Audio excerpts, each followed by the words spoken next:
So I will not speak for too long, but I do want to take a moment and reflect on the fact that today is exactly 30 years ago that the Dayton Agreement was signed at the Wright-Patterson Air Force Base in the United States.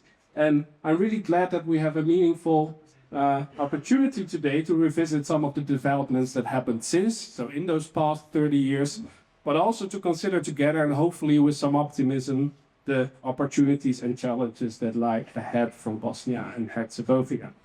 Now, of course, we'll speak about Bosnia's EU accession path, the Dayton constitutional arrangements, the stability in the country, big geopolitical dynamics, etc. These kind of big topics, let's put it like that. But also let's talk about civic engagement, about community resilience, and about democratic change. I will hand over shortly to Sajla Agacic and Alden Per from the Dutch Bosnian think tank for their opening remarks. We'll then be glad to welcome Ambassador Almir Savovic from Bosnia and Herzegovina to the stage for his keynote address. And then we have two exciting panels for you, which we will properly introduce at their start.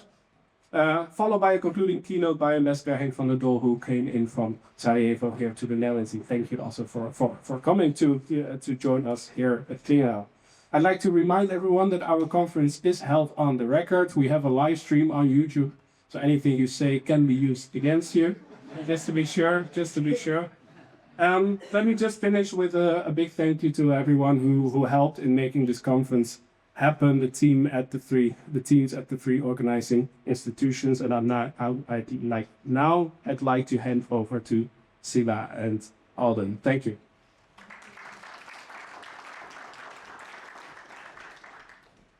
Wouter, thank you as well for everything that you did to make this possible. Dear attendees, Your Excellencies, academia, members of civil society, and students. My name is Alden Verwaan. I'm a board member of the Dutch Bosnian think tank here in the Netherlands, and I would like to welcome you on behalf of our organization to this beautiful location today. As a think tank, we are committed, among other things, to achieving the integration of Bosnia and Herzegovina into the European Union.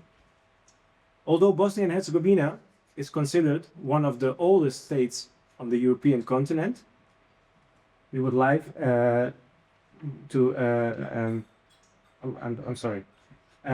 it's one of the oldest countries, as I said, but what we like to achieve is EU membership as well. However, this ambition must be understood within the current political, social, and constitutional context in which Bosnia and Herzegovina finds itself. At the end of 1995, an end was put to the enormous aggression and bloodshed in Bosnia and Herzegovina, which resulted in more than 100,000 dead citizens, war crimes, crimes against humanity, and the genocide in Srebrenica. Under great pressure of the international community, especially the United States, the Dayton Peace Agreement was signed between Bosnia and Herzegovina, the Republic of Croatia, and the Republic of Serbia as the successor of the Federal Republic of Yugoslavia. The treaty achieved its primary goal, stopping the brutal aggression against Bosnia and Herzegovina. As such, it also confirmed the historical continuity, sovereignty, the territorial integrity, and political independence of Bosnia and Herzegovina. However, at the same time, the state was given a new internal structure. That was the direct result of the aforementioned atrocities. Although there are concerns about the legal validity of the peace agreement in the context of the Vienna Convention and the law of international treaties, especially in the context of the Articles 51, 52, and 53, we do not wish to emphasize that aspect of the Dayton Peace Agreement today. However, we would like to point out that there is a book free of charge here in the main hall that deals with this subject. So we would like to recommend you to read this book, and if you wish to explore this independently for yourself. The treaty was intended as a floor, not as a ceiling. It was intended to evolve gradually with the ultimate goal of a democratic Bosnia and Herzegovina that would be independently capable of realizing its European ambitions. Over the past 3 decades, it has become clear that this development cannot take place without struggle and interventions of the High Representatives, as it is completely hampered by the inhibiting mechanisms, which are an integral part of the treaty and the constitution, as we know it today. What do I mean by that? To start with, the various types of ethnic and entity vetoes that have been used, some would say misused or abused, to slow or block completely the Bosnian European ambitions.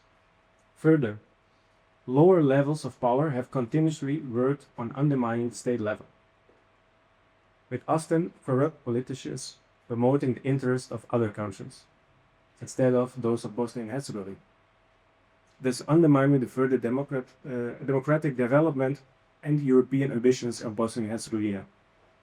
The purpose of this conference is to jointly examine the past 3 decades and reflect on what Dayton has brought to Bosnia and Herzegovina, where it has hindered Bosnia and Herzegovina, and how we can transit from the still ongoing Dayton phase to the Brussels phase, in which Bosnia and Herzegovina will have to take the final steps towards a full membership of the European Union. My colleague, Sheila Akavic, will address you on that level. Thank you.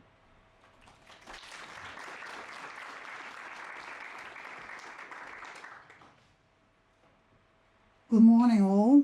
Thank you very much, Alden, Wouter, and distinguished guests and friends today. Like you, I extend our warm words of welcome to everyone present here today in the room and also via the live stream.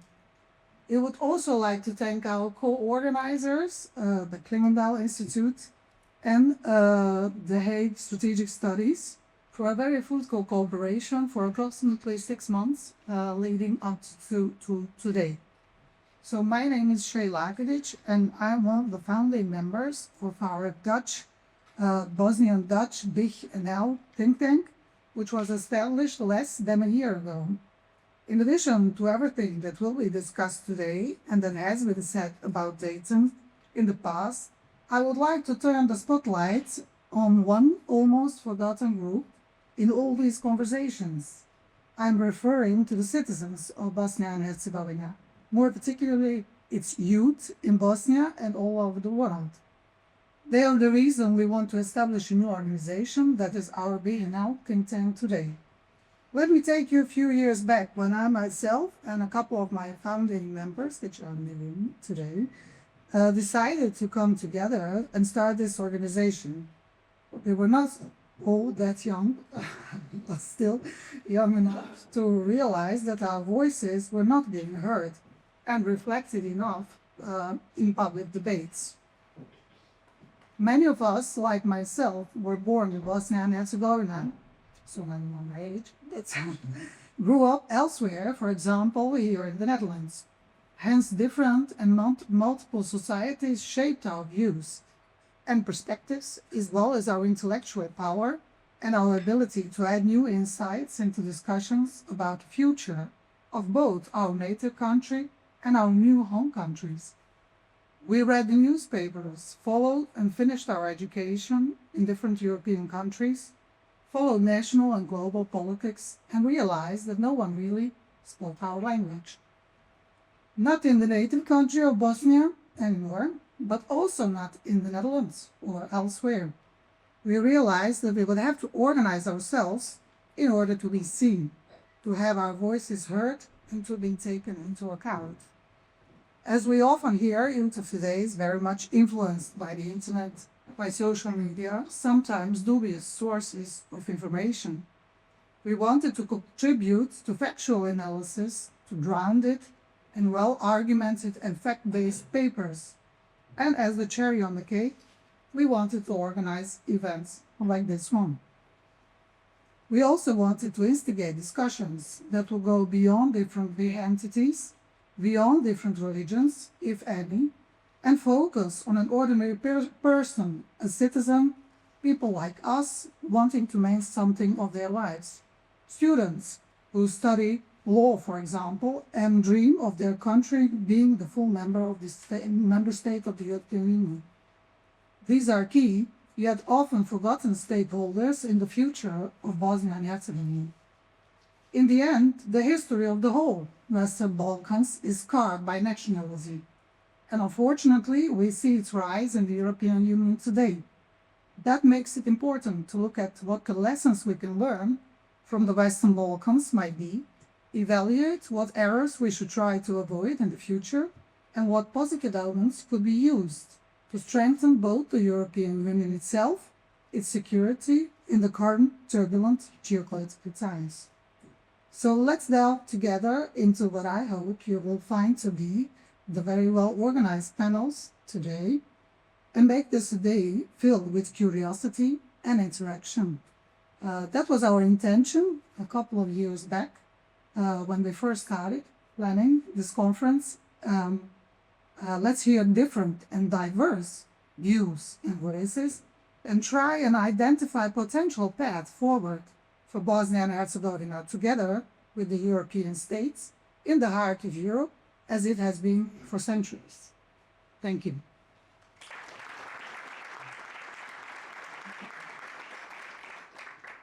And now I have the honor to give the floor to His Excellency, the Ambassador of Bosnia and Herzegovina to the Netherlands, Mr. Almir Šahić.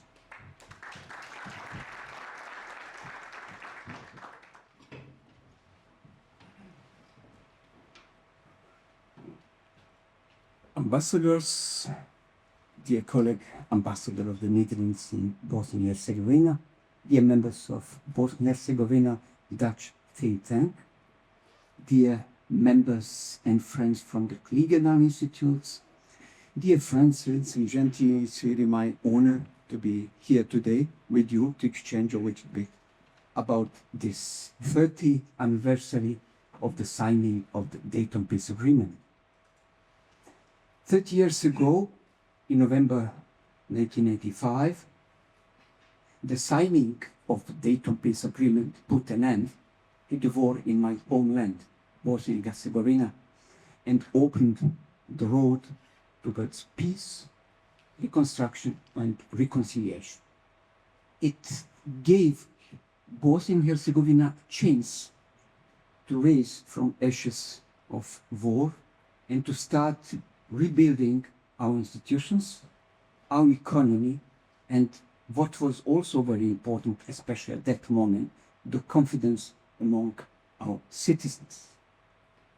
The Dayton Peace Agreement also provided a framework that allowed for the return of refugees and displaced persons, for the reconstructions of our houses, of the infrastructure, and also a kind of a gradual normalization of the life throughout the whole of Bosnia and Herzegovina. Of course, we all know that the Dayton Peace Agreement has introduced a very complicated and delicate constitutional system in our country. As we all know, as a matter of fact, our constitution is just one of its annexes, more precisely the Annex 4 of Dayton Peace Agreement. This is a constitution which made our decision-making very difficult, sometimes very slow, a constitution which institutionalized, we could say, a kind of ethnical divisions in our society, but also a constitution which is full of contradictions. Why I'm telling it? Because if you are looking at our constitution is telling that all most important international instruments for the protection of human rights represent an integral part of our constitutional order. But in the same time, several provisions of our constitution itself are completely contrary, for example, with the European Convention of Human Rights. And this is one of the reasons why, since 2010, the European Court of Human Rights in Strasbourg brought several judgments against Bosnia and Herzegovina, the most famous a Sejdic-Finci case against Bosnia and Herzegovina, asking Bosnia and Herzegovina to adapt several provisions of our constitution with the European Convention of Human Rights. Yet, I think it is very important to remember that the main objective of the authors of the Dayton Peace Agreement was not to design an ideal constitution. Their main objective was to do what was the most needed at that time. It was to stop the war in Bosnia and Herzegovina. And also to provide our country with a, I would say, constitutional framework which may evolve with the time through reforms and through its adaptation with our priorities and aspirations. Unfortunately, up to now, we have never managed to have the necessary majority in the parliament to do it. Of course, we should have done it, but as I said, up to now, it wasn't possible to do it. So even today, 30 years after the signing of the Dayton Peace Agreement, our country continues to function under its Dayton Constitution. Nevertheless, in spite all those challenges that we have been facing every day, we can also tell that Bosnia and Herzegovina has achieved, and I would say, incredible journey since 1995. From a completely destroyed country, we have become a quite dynamic, maybe one of the most dynamic economies in our region. From a war-torn society, we have become a country which contributes every day to the international peace and security by sending our soldiers. Since 2005, it means for more than 2 decades, to the different international peacekeeping and peacemaking missions throughout the world. We are also trying to be as much as possible active actor in the international relations, especially in the multilateral organizations. For example, amongst other things, we successfully served as a non-permanent member of the UN Security Council. We had a very successful chairmanship of the Committee of Ministers of the Council of Europe. We are chairing and coordinating different regional Southeastern Europe and Western Balkans organizations on the regular basis. And also we are trying to be active in all other international multilateral organizations. For example, here in The Hague, since November 24, we have the honor to chair for the first time in our history the Conference of the State Party, the General Conference, 193 member states of the Organization for the Prohibition of the Chemical Weapons, OPCW, etc. Looking ahead, our priorities remain very clear. The European Union and the NATO. Last year, we got, I could call it even a historical decision by the EU concerning the opening of the accession negotiations with Bosnia and Herzegovina, and I would like to use this opportunity also to thank very much our Dutch friend for their support concerning that decision in March 24 in Brussels. Now we are about to fulfill still remaining 2 free requirements in order to have finally our first intergovernmental conference and to start to negotiate the first chapters.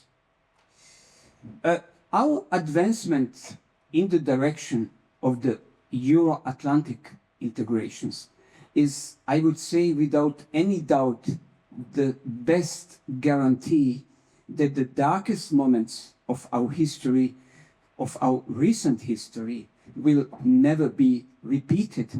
Integrations for us mean stability, security, progress, and I would say also a kind of a shared future with the other like-minded countries in the world on the basis of the democracy, human rights, and rule of law. Today, when we are marking 30th anniversary of the Dayton Peace Agreement, my opinion is that we should not see it only through its prism of its shortcomings. We have to see it also as something which stopped the war. It's something which was a very important foundation upon which the peace was built, and the peace which allowed Bosnia and Herzegovina to make progress that we have achieved today. Of course, we all agree that we should have changed, reformed our constitution up to now in order to make it much more in conformity with our aspirations, with our priorities, etc. But unfortunately, we haven't managed to do it. Therefore, while we continue to seek the broad consensus for our constitutional reforms that we really need very badly, I think in the same time we have also to find ways to accelerate our progress, within the existing constitutional framework, and especially concerning speeding up of the implementation of our two main priorities, which are, as I said during my speech, the EU and the NATO. And I think this is definitely the best, maybe very simple way to finally pass from Dayton to the Brussels phase. Thank you very much once again, and I wish you very, very successful conference. Thank you.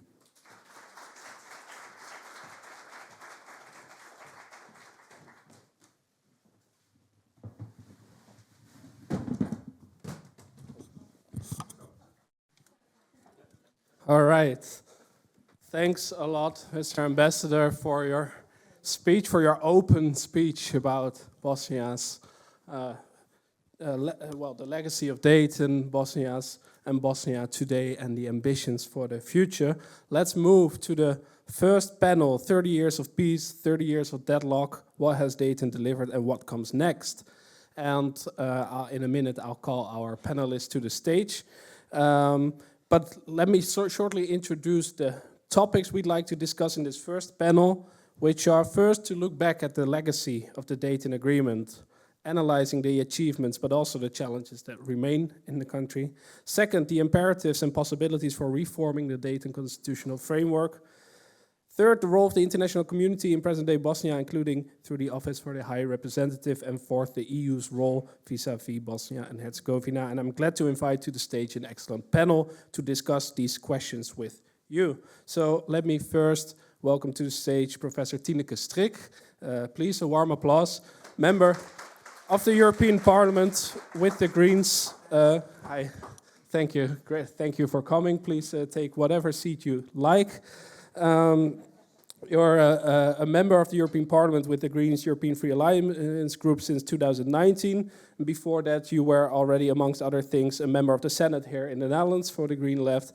And in the European Parliament, Tineke Strik is a member of the LIBE Committee, Civil Liberties, Justice and Home Affairs, and Vice Chair for the European Parliament Delegation for the relations with Bosnia and Herzegovina, including the EU Bosnia and Herzegovina Stabilization and Association Parliamentary Committee. Okay, wow, this is challenging. So you're a very active voice on Bosnia in the EU institutions, so very happy to have you. Thank you for coming. Okay. I'd also like to welcome to the stage Professor Maja Sajic.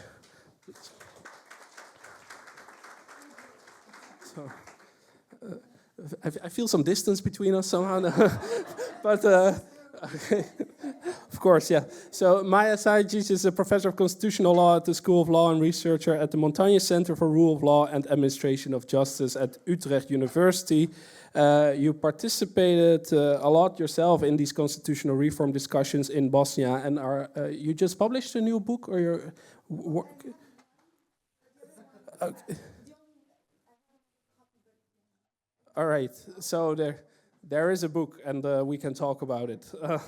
And well, at Utrecht University, well, I got this from your profile. It says a lot. You research multi-level governance, dynamic legitimacy, dynamic stability, asymmetries, constitutional values and principles, rule of law, authoritarianism, anti-democratic risks caused by technology, alternative conflict solutions, power shifts, and constitutionalism under extreme measures. Well, wow.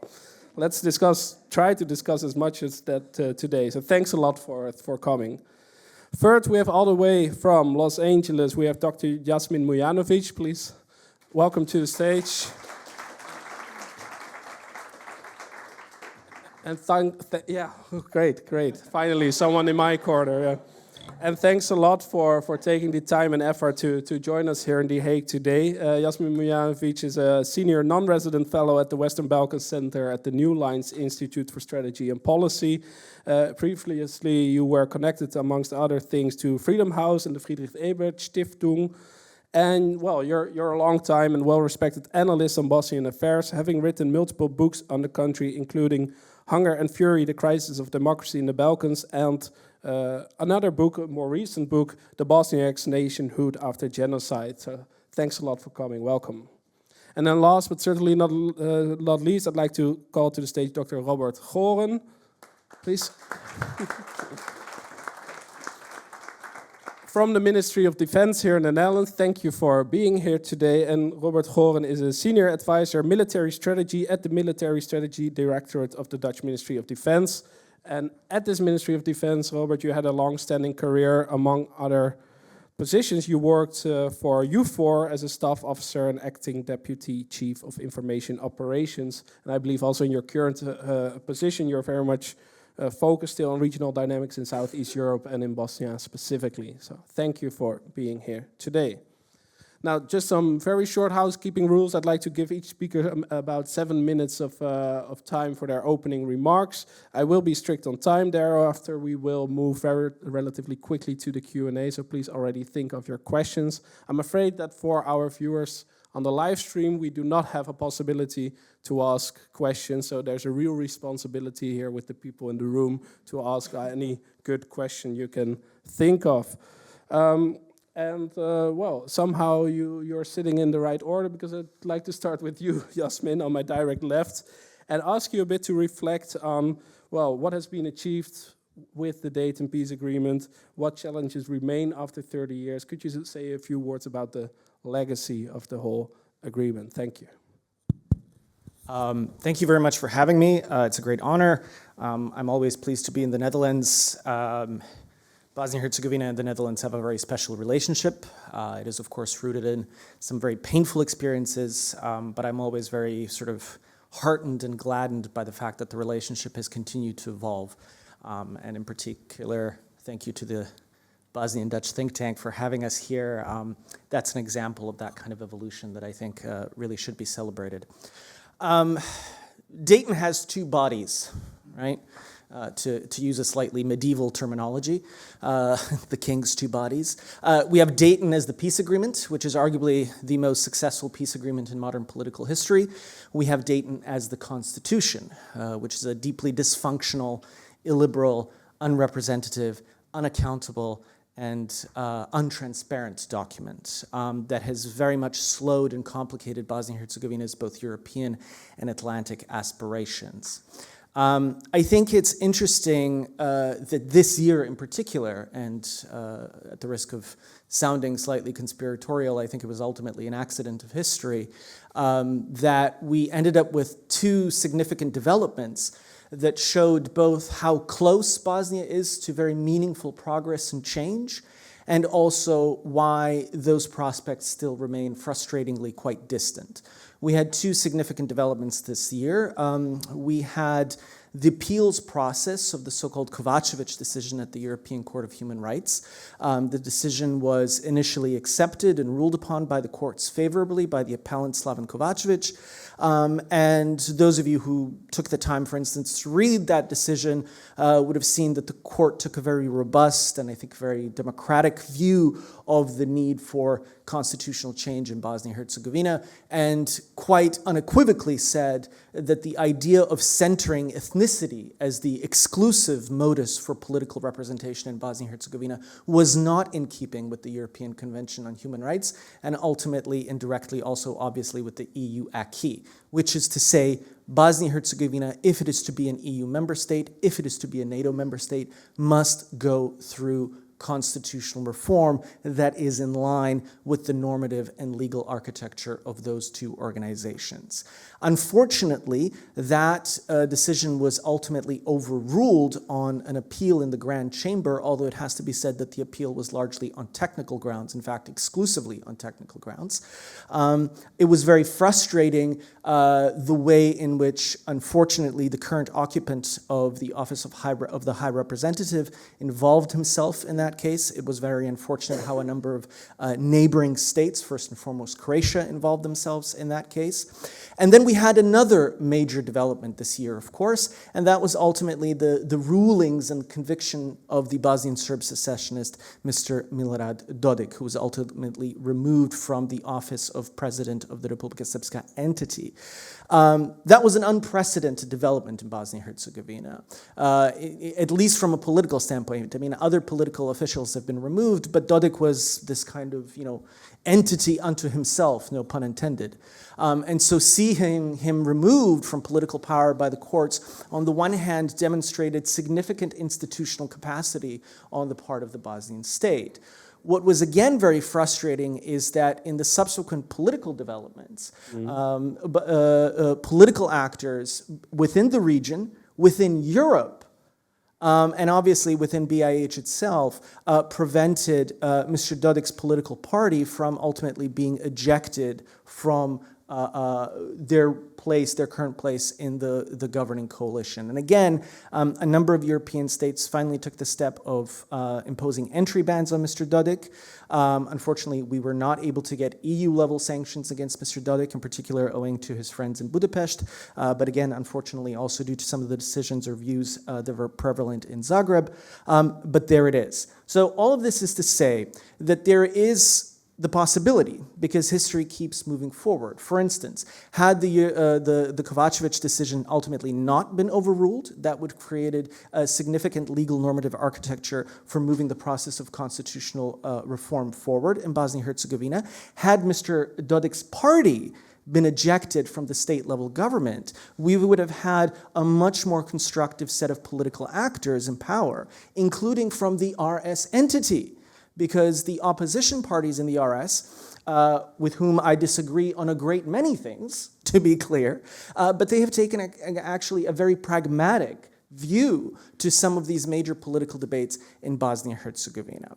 I don't want to say too much more than that, but I will just say that in fact, as a kind of closing point to this introductory remark, is just to say that this entire incident or incidents over the past, say, 12 or 18 months, I think shows very clearly why so many of us continue to remain involved in attempting to push forward the reform conversation in Bosnia. Because on the one hand, it seems so close and so possible. And then on the other hand, it is continuously frustrated by these kind of deus ex machina developments that I do think ultimately can be dealt with, but that does require both a shall we say, domestic political willingness, but also a international and I think specifically European political willingness. Thanks a lot, Jasmine. Can I ask you two very short follow-up questions? So basically about current events. One of them would be, Mr. Dodik has been removed in a way from his active political position, but what role will he still play in the country in the time to come? If your estimations on that, and connected to that, there's elections this Sunday, right? The presidential elections for Republika Srpska president. So what are your expectations there? Will we see? Are we seeing a real competition there with the opposition that you already mentioned having a chance, for example, or? I mean, What could we see the latter question is easier to answer. No, I don't think it's a real competition, partly because it's a captured electoral system, right? I mean, it's just not actually free and fair. We saw that during the last general elections in Bosnia, in the RS entity, because we had to do a rerun of the elections for the position of the president of the entity. Also, it has to be said that the opposition parties took a political calculus this time around and decided ultimately not to run their best candidates, because there's going to be general elections in pretty much a year, right? So I think we'll see a much more open competition there. So unfortunately, I expect actually that the SNSD will win on Sunday. I never quite like to do prognosis of that sort, but that ultimately is my sort of expectation. I'm sorry, remind me of the first question. This is jet about lag. Mr. Dodik himself and whether Yes, he will thank you. still have Brilliant. what role he will still Yes. play in Yes, jet lag is wonderful. So here's the thing. The shoe for which we're waiting to see whether it's going to drop is going to be the further decisions of the Bosnian court authorities as to whether or not Mr. Dodik can continue to be leader of the SNSD party. If he continues to be leader of the SNSD party, he will continue to be a very, very significant political figure in Bosnia and Herzegovina, arguably the most significant political figure. If he is removed from that position, then we could see some fairly significant developments, I think, in very rapid order. I think it's very clear that there's a competition underfoot within the party itself between Ms. Željka Cvijanović and Mr. Dodik's son, Igor Dodik, as to who is going to take over the party. It's very clear that the United States and some other international states have sort of tried to tip the scales a little bit, one way or another. But ultimately, it will depend on whether he is party leader. And I only say that just to kind of give you context. We have had other major political figures either lose elections in dramatic fashion, as happened to Mr. Izetbegović at the last general elections. We have had other political figures removed from office. But when they remain as leaders of their party, they continue to be able to still dominating the political process, because in some ways, that's where the real power is. Thanks a lot, and let's zoom in a bit more on the constitutional framework. Maya Sajic, I'd like to turn to you. I hope there's a microphone there. Could you say a few words about, well, the constitutional framework as an obstacle to change, basically? Because as we heard the ambassador saying, on the one hand, there is a clear hope that and a clear need, as we've seen with the European Court of Human Rights decisions, that the constitutional framework should be changed. On the other hand, the ambassador also spoke of a hope to still accelerate EU process, NATO process and relations in the current situation with the current constitutional framework. So what are your ideas about that? Do you see any realistic pathways for constitutional reform in the current day context? Please, the floor is yours. Yeah, thank you very much for that question. Well, I have to be realistic, like JLo, right? Let's be real about it. I think one major, or maybe the first major challenge that Bosnia and Herzegovina faces has actually started with the Venice Commission report in 2005. And this year is actually the year of several round anniversaries. 30 years of genocide, 30 years of Dayton Peace Agreement, but also 20 years of the Venice Commission opinion. Because the Venice Commission opinion provided us with some roadmap, technically, for domestically driven constitutional change. It gave us or presented us with concerns about discrimination, about unequal voting rights on one side, and on the other side about structural problems with the Dayton Peace Constitution. Such as extensive and over-paralyzing use of ethnic vetoes. On the other side, I think the second major challenge is something that Yasmin already mentioned, and that challenge is actually related to the Sejdić and Finci, and then the lineup of those judgments. I often hear that the main issue in Bosnia and Herzegovina is actually that Bosnia and Herzegovina is ethnic, and then consequentially, there's a territorial division, that there's ethnic but also territorial division.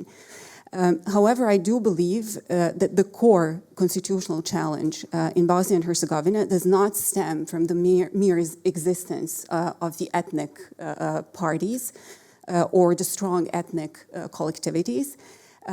These identities are deeply rooted, they exist, they are real, and they also translate into political structures. However, I do think that the problem is actually overcoming discriminatory structures that have relied on the combination of the actors. And most notably, we also relied on the European Court of Human Rights to actually address those issues, starting with Sejdić and Finci and so on.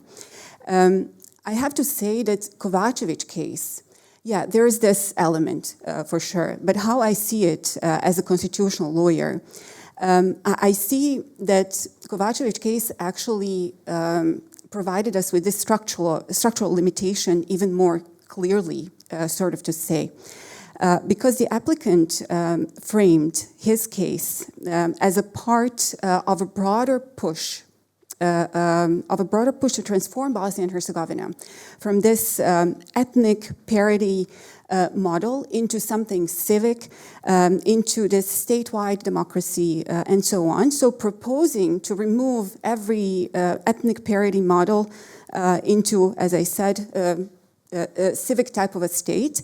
So even an abolition of the House of People and so on. Given the potential consequences for the European Court of Human Rights community, I never thought it was a possibility. Actually. And it makes sense because for me it was unsurprising that the Grand Chamber actually walked it back. Because if we take into consideration that we still have Belgium, that we still have Cyprus and so on, and other countries that are deeply divided and so on, insisting on what Kovačević insisted on, I never thought it was actually bound to success because the court also had to strike the balance for other states within its community. And so I think in sum, Kovačević actually reinforced the court's deference to the constitutional logic of those complex or divided democracies.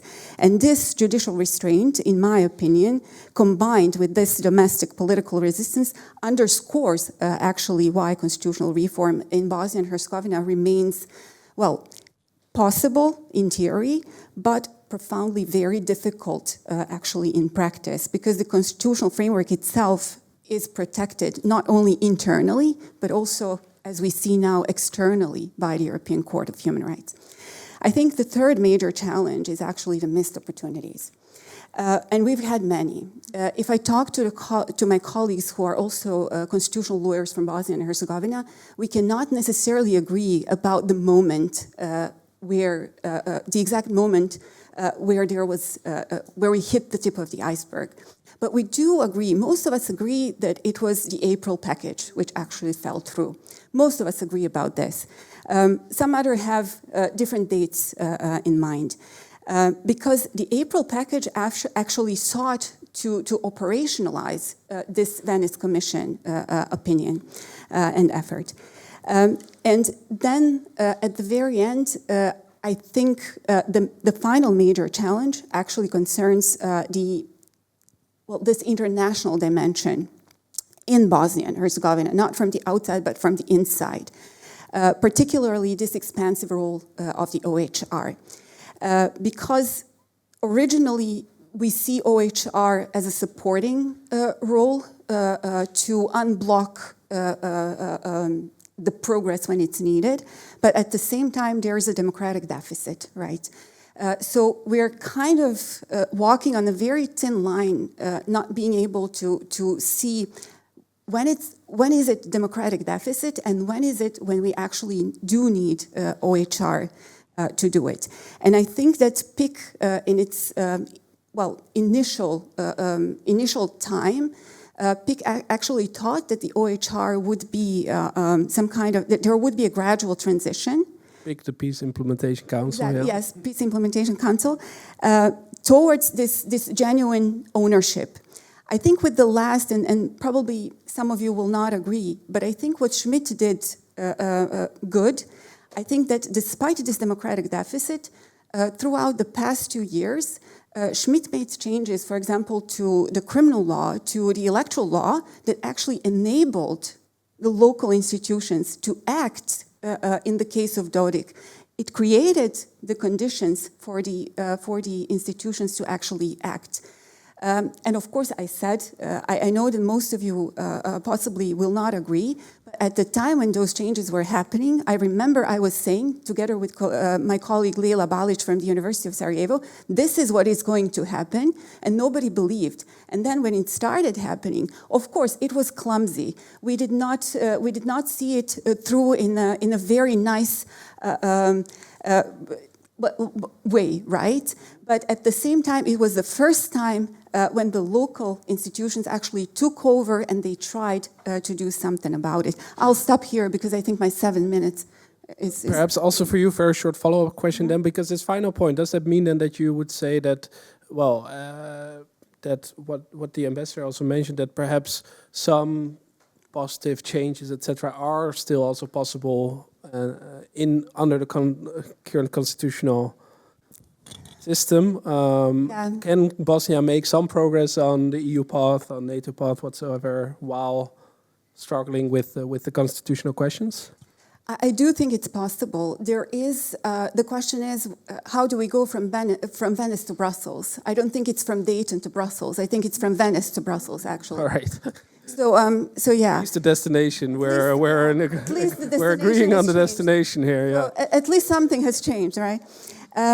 Well, I think there is possibility. But when I was younger, when I was a younger scholar, I thought that there would be a possibility for a general overhaul. Right now, I do think that a major overhaul of the Constitution is highly unlikely. And I think it's also highly unlikely that we will see constitutional amendments in the foreseeable future.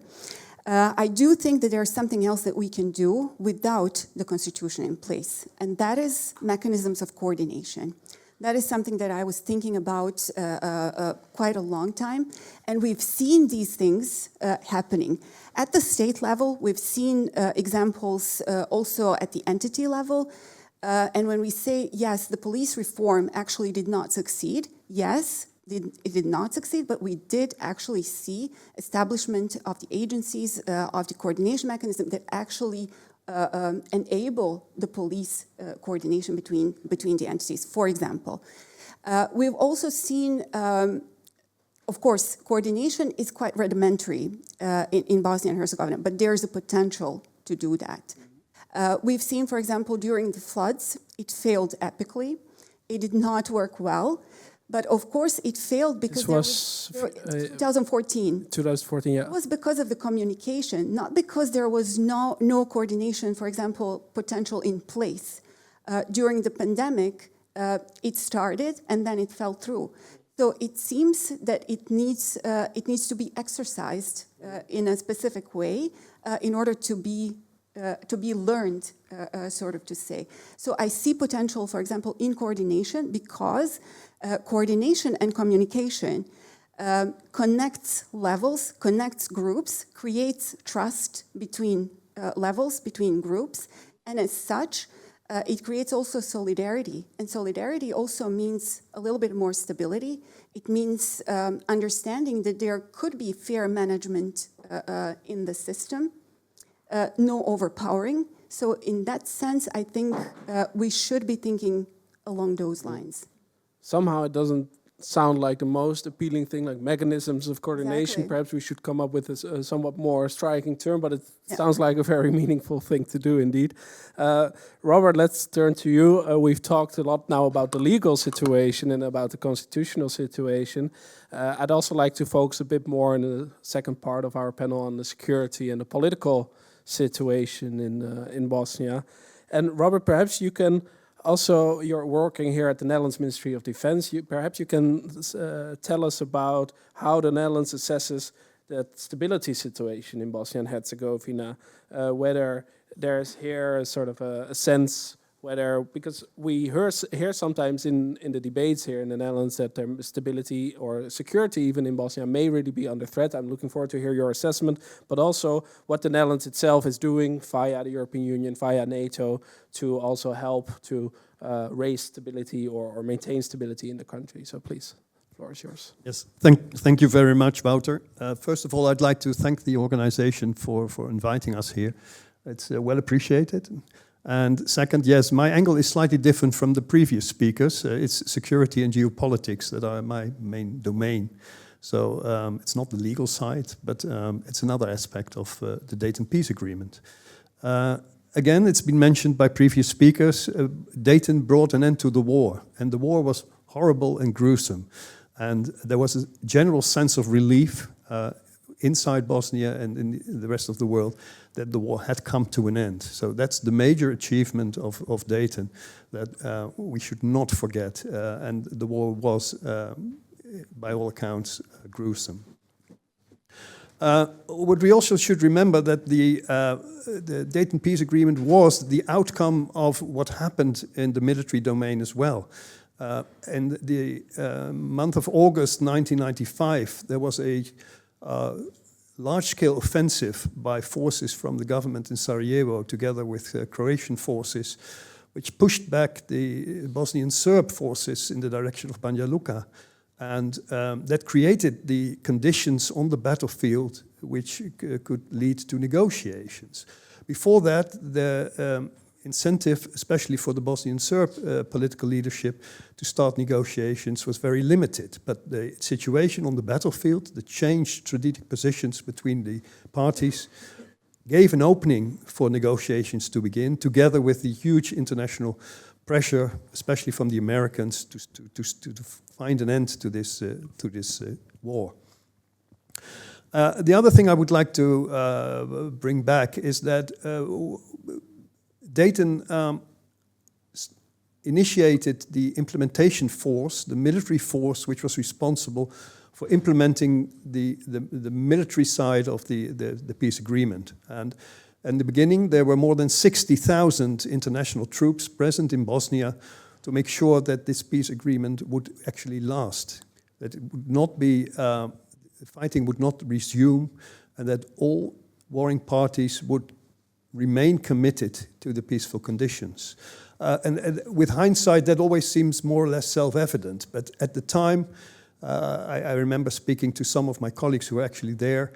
It was not self-evident. We knew that the signatures were there on paper, but these were three armies who had been fighting each other for more than 3 years in the field and who were now asked to lay down their weapons, to follow the instructions from international military forces, and to accept an inter-ethnic boundary line which did not follow the front line of the troops. So there had to be a lot of troops replacements and displacements to make sure that the Dayton Peace Agreement could actually be carried out.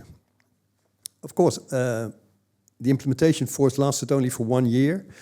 It was followed by the stabilization force S4, which could reduce the level of troops from 60,000 to 30,000. And throughout the years afterwards, it was brought down to about 7,000 troops in 2004, when U4 took over the responsibility of S4. Again, that was an important step as well, because now the European community, for the first time, became instrumental in maintaining peace and stability in Bosnia. For the European Union, this was a major step in developing the instrument, which was part of their foreign and security policy. So from that angle, Bosnia was also very important because EUFOR was the beginning of many developments in this military domain. EUFOR was further reduced until in 2012. There were only 600 military left in Bosnia, and the military value of that mission became much less important than before. And it was assumed that EUFOR could more or less develop into an advisory mission for the armed forces of Bosnia and Herzegovina. Building up the armed forces was also a major part of the international military commitment. And it has been mentioned by the previous speaker that the armed forces of Bosnia and Herzegovina now contributed to peacekeeping operations around the world. They are a professional military organization. They are one of the main instruments of the central state of Bosnia and Herzegovina. And as such, they're well appreciated by their NATO and EU partners within Bosnia and abroad. Having said that, how is the security situation? I'd like to borrow a phrase which is often used by UFOR commanders who describe the situation of the security situation as stable but fragile. I think that's a very good phrase, stable but fragile, to characterize the situation. It's stable because there are no indications that the present security is under threat by parties who want to return to an armed conflict. I think that idea is not really there. On the other hand, it's fragile, but the fragility is not a military, it's a political fragility which influences the security situation as well. Well, you asked how we from the Netherlands see our contribution. We take part in EUFOR. We contribute at this moment with an infantry unit to the main battalion of EUFOR. We provide staff officers at the EUFOR headquarters in Camp Butmir, Sarajevo, and we have a human intelligence team on the ground with analysts in EUFOR headquarters. And that's because the Netherlands is committed to the stability and security of Bosnia. We think that the presence of EUFOR helps to create a safe and secure environment for the people of Bosnia, and it provides the precondition for political and constitutional developments. Security is the basis from which the other developments can take place. At the same time, EUFOR is now back to a strength of more than 1,600 troops. So it has been reinforced in recent years for two developments. One is the aggression of Russia against Ukraine, and the other, the occasional lack of stability within Bosnia itself due to political circumstances. So in March this year, EUFOR commander activated part of the reserve forces to have a stronger presence on the ground, to make sure that he was giving the right signal of European commitment to safety and stability in Bosnia. So the Netherlands is in line with the European and the international community in its commitment to security in Bosnia. But we also see that it's not all foreign countries are committed in this very same way. We notice that, for instance, Russia is now acting in a much more unfriendly way by using the separatist activities of Republican Serbia, especially Mr. Dodik, as a pawn in Russia's fight against the West and the rivalry with the West. So Russia acts much more as a spoiler now than it did many years ago, when it contributed to the peace in Bosnia as well. The situation has changed dramatically since 2022. And we are very concerned about the disinformation campaigns that Russia started, Russian investments in various companies in the Republika Srpska, financial support, and of course this is not something we would like to see. Russia does not want Bosnia to be part of the Euro-Atlantic community. So it works against those objectives, whereas we very much would like to see Bosnia to become part of the Euro-Atlantic community. There are other countries who also play a role, and not always contributing to the stability of Bosnia. From a geopolitical point of view, Bosnia can be described as a contested space. It's where the West, where Russia... We need to think of some microphone stands for the next event. And of course, neighboring countries play a role as well. And we would like to see all neighboring countries to play a positive role in Bosnia. But we cannot take that for granted. Some of their activities undermine the progress Bosnia can make in the direction of integration within the Euro-Atlantic community. So that's a problem there. We see China becoming more active, first from an economic point of view, then from a political point of view. But we see also intelligence activities from China, because they show a certain interest in the way Western military operate and function within Bosnia. We see other countries play a certain role, but not to undermine stability or to prevent the integration of Bosnia.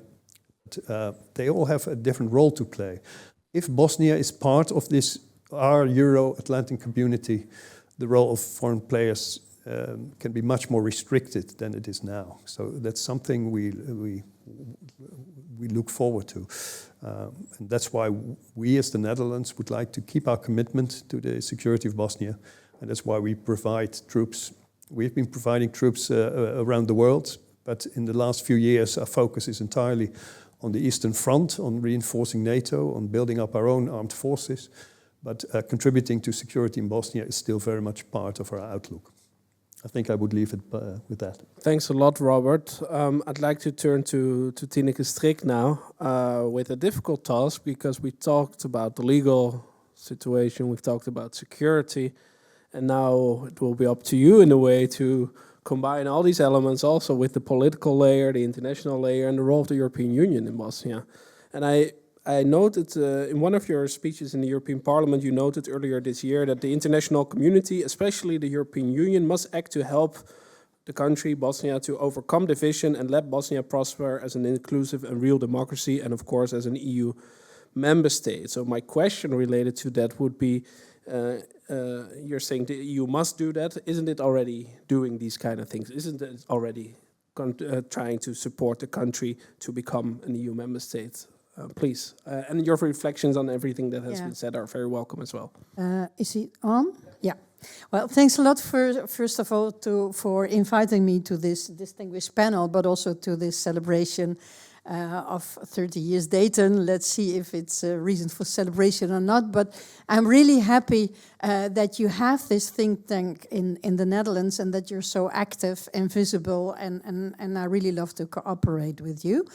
And also happy to share my thoughts. And indeed, after these excellent contributions, we need to look at the policymakers, but because the policymakers, they have to make it possible and have to take the right direction. And I think that there a lot needs to be improved and changed because I have the feeling that there's a growing disconnect actually between the society of Bosnia and Herzegovina, where people just want to live in a politically stable country, which works on more prosperity, progress, with more safety and possibilities for the young people. And you don't see that reflected in the positions of the main political leaders. And I think there, I really miss a sense of urgency because while this is happening for quite a long time already, young people, skilled people, they leave. And I think not only because of a lack of economic perspective, but also given the whole situation that is stalled and the feeling that they cannot develop a good future in this system, this political captured systems of party politics and corruption, nepotism, whatever. And I think that the EU should be much more aware of that, because what I see so far is that the EU keeps on focusing on those political leaders to change things. And to, of course, they have to do that, nevertheless, because they are the one in power. But then we really have to look genuinely, are these political leaders willing and interested in going indeed from Dayton to Brussels, or do they have their own interest in the status quo? And if the latter is the case, the EU should become more strategically effective, I think. What I see now, for instance, also with Dodik, I think the EU should have been much more strong in denouncing the behavior of Dodik, also even before the constitutional judgment, by denouncing, by imposing sanctions, by making very clear that he went too far. He was a real threat for the territorial and political integrity. And when the Constitutional Court of Judgments was there, the EU was not really proactively trying to enforce or to let the judgment being enforced. When I was there in Sarajevo, when this was all discussed, it was also clear that also from the EU delegation there was a lot of hesitation regarding, for instance, the use of EUFOR in order to not to do the arrest, but to stay ready and to make sure to the police of Bosnia, you can do it because we are there to secure the safety. And there are just a few examples, but I think there are many where you can say the EU should have taken a side of those who want to reform instead of keep on, let's say, appeasing those who are in power. And that would mean, I think the EU has a lot of possibilities to do so, especially if the accession treaty, the negotiations start, it should really use its leverage to be much more strict and clear on what it requires from Bosnia to get chapters opened, and the constitutional reform should be definitely one of them.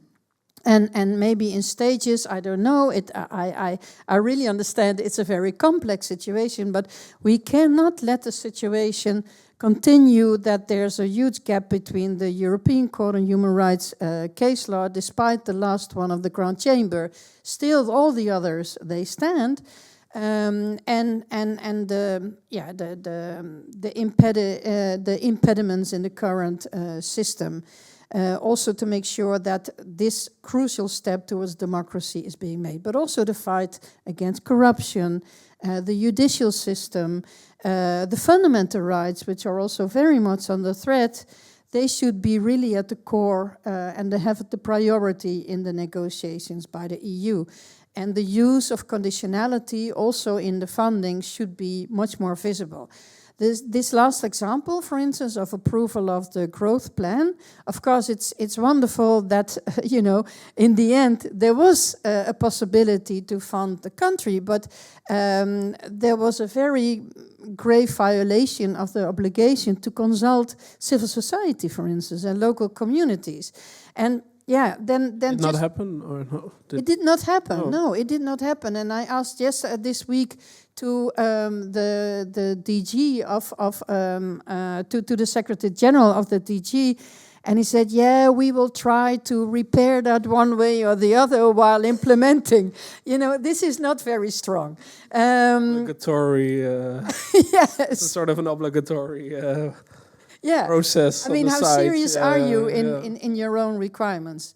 Yeah. And then I think so. We should be much more vocal, and not only the EU but also the member states. And I must really give a compliment to our own Dutch ambassador because he is the one who is vocal. But when I was there, also I noticed that the others stayed silent, and then afterwards come to Mr. Van Doorn saying, "Look, happy that you raised these issues." That should not be. He should be supported. The EU member states should be aligned, and that's another thing which is really problematic. The behavior and the interest of some of the member states, of course. And everyone knows here in the room, I'm talking about Croatia and Hungary specifically. And the Commission is also listening to them too much. And so the EU should much more work on making clear to them that it's not about bilateral or individual interest, it's about the interest of a smooth and proper merits-based accession process. And therefore, of course, we should work towards lifting the vetoes in all those interim steps of the enlargement, but also in all those, every political decision, this influence plays a big role, and the EU should not let themselves being hijacked in that way.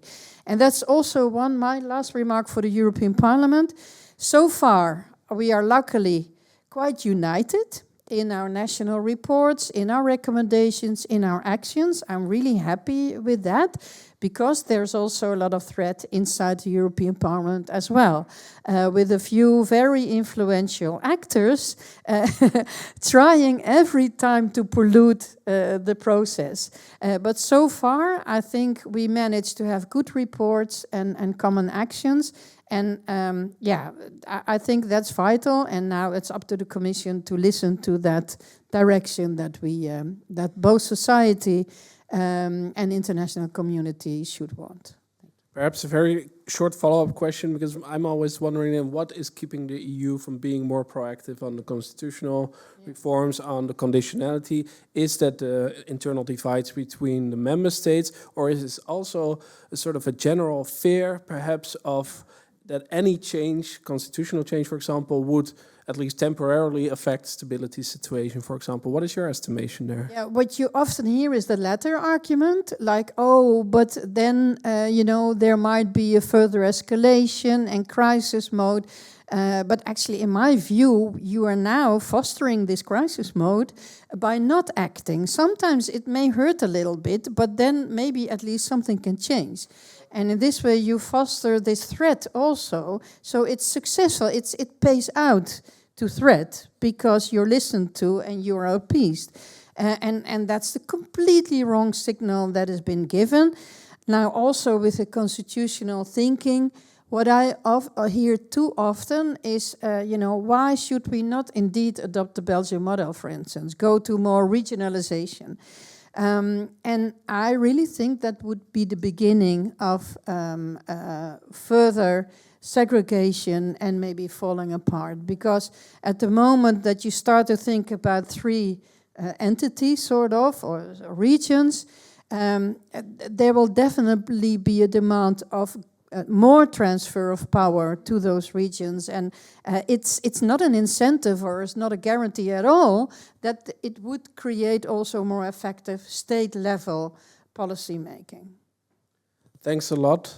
Yasmin, I've seen you nodding your head in different directions.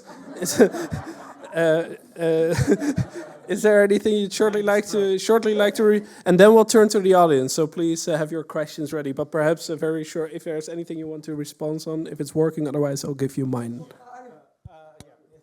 I've been clutching it. Let's switch. Yeah, no, look, I think all of the comments that were actually very well taken, but I wanted to pull out something that I believe Maya said, and it was sort of replicated to one extent or another in very different ways by all of the speakers. And it's this idea of external protection, although I interpreted it actually not in a particularly sympathetic way. I think, and I thank Tineke very much, because I think she's absolutely right, that I think unfortunately the international community and the European Union in particular has found itself in a very problematic role, in the sense that it has often found itself in the position of reinforcing the worst behaviors of local political actors in Bosnia and Herzegovina. I've often said this, and it sounds like a joke, but I've come to the point where I genuinely have begun to believe it. I don't know if there's some kind of miasma hanging over Bosnia in the airspace, that in the Netherlands, or in Germany and in France and Italy, you're a good liberal advocating for the constitutional rule of law, transparency, accountability, and then you land in Bosnia as a European Union diplomat or a diplomat of your own country, and suddenly you're like, you know what, segregated schools, this is good. Yeah, we should.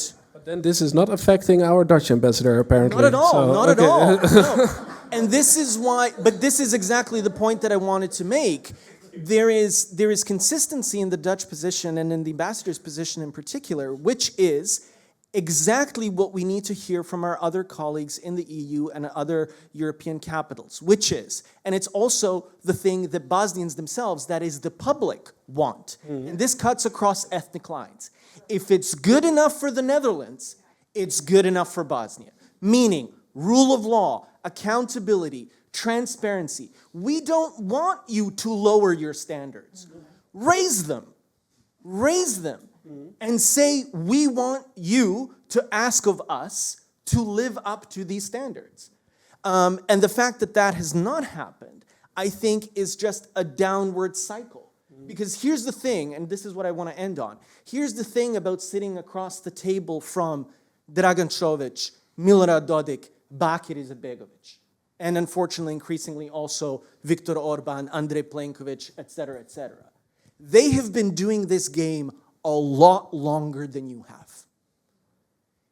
And they're going to wait you out every single time. And when you get to the point where you say, all right, fine, what do you want? It's over. The game is over. You've lost. So what you actually need to say is no. You need to keep saying no. And if they say, well, tough noogies, then you say, fine, no more money. And now you wait. And I guarantee you, once the money stops, the song will change as well. This is the idea of the growth plan, of course, with the financial conditionality. But okay, let's turn to the audience. I think we need to borrow one microphone to some, so the audience can have a role. I really want to give the Croatian ambassador the opportunity to shortly respond, but please, ambassador, please do keep it short. Your country has been mentioned, so it's fair to give you the opportunity. Not only my country, my prime minister, and I think that the role of any ambassador in any country is to defend its elected officials. Please, let's do short comments and then questions. I completely disagree with what was said, and I didn't think that we would go that far and apportioning any blame to Andrej Plenković. He does not fit into category with Viktor Orban, at least. So when we are discussing the Bosnia and Herzegovina and Dayton, this is not the first event this year. There have been plenty of follow-up events, and I've been I had an opportunity to get acquainted with the views of some of the speakers here, so I'm not surprised. First of all, I thank you because you are, Robert, from MOD. The situation is really stable but fragile, and you know it very well. Among the countries who are like spoilers there, you didn't mention, or I didn't hear, maybe many Arab countries as well, not only China. This is a very vicious presence as well, the countries that come with a lot of money and are influencing people in local communities. Secondly, there have been a mentioning of this European Court of Human Rights and Kovačević, and this is a sour grape, so to say. And surprising to many of the actors in Bosnia and Herzegovina came the decision of an appeals chamber. Some of the politicians in Bosnia and Herzegovina, in particular a president who is a part-time Croat, went that far and said that Croats bribed the court, the judges themselves, to enter into this kind of a thinking and adopt this decision. This is ridiculous. You live with the court's judgments when they appeal to your liking and they are falling well into a narrative or not. So this is I think that the public here does not know. These are particularities of this decision. Kovačević's decision is important because it has established that a representation, political representation, has to be linked with the voters in any way. So I would like to argue with this. Other than that, you are, Yasmin, you are in a great country.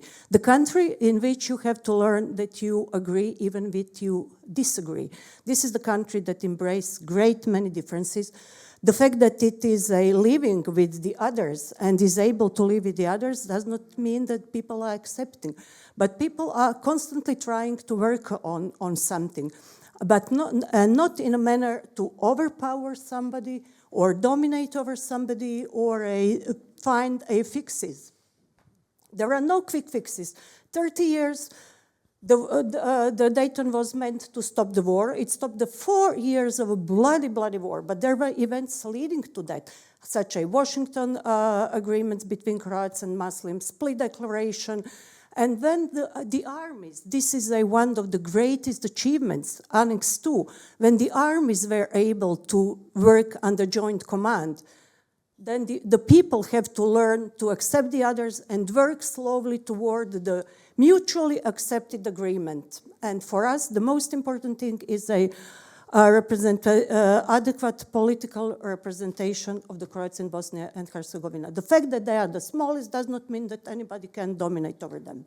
Thank you very much for your response. Let's collect one or two questions as well and then go back to the panel. I see Mark Duursma here on the third row. NRC newspaper. Yeah, just last Monday with Edi Rama, he understood it as anarchy newspaper, but that's not the case. That's not the case. Yes, no. Let's be very clear about that. Yes, it's NRC, just yes, an abbreviation an of 3 letters. Thank you, Edi Rama. So, my question is for Tineke Strik.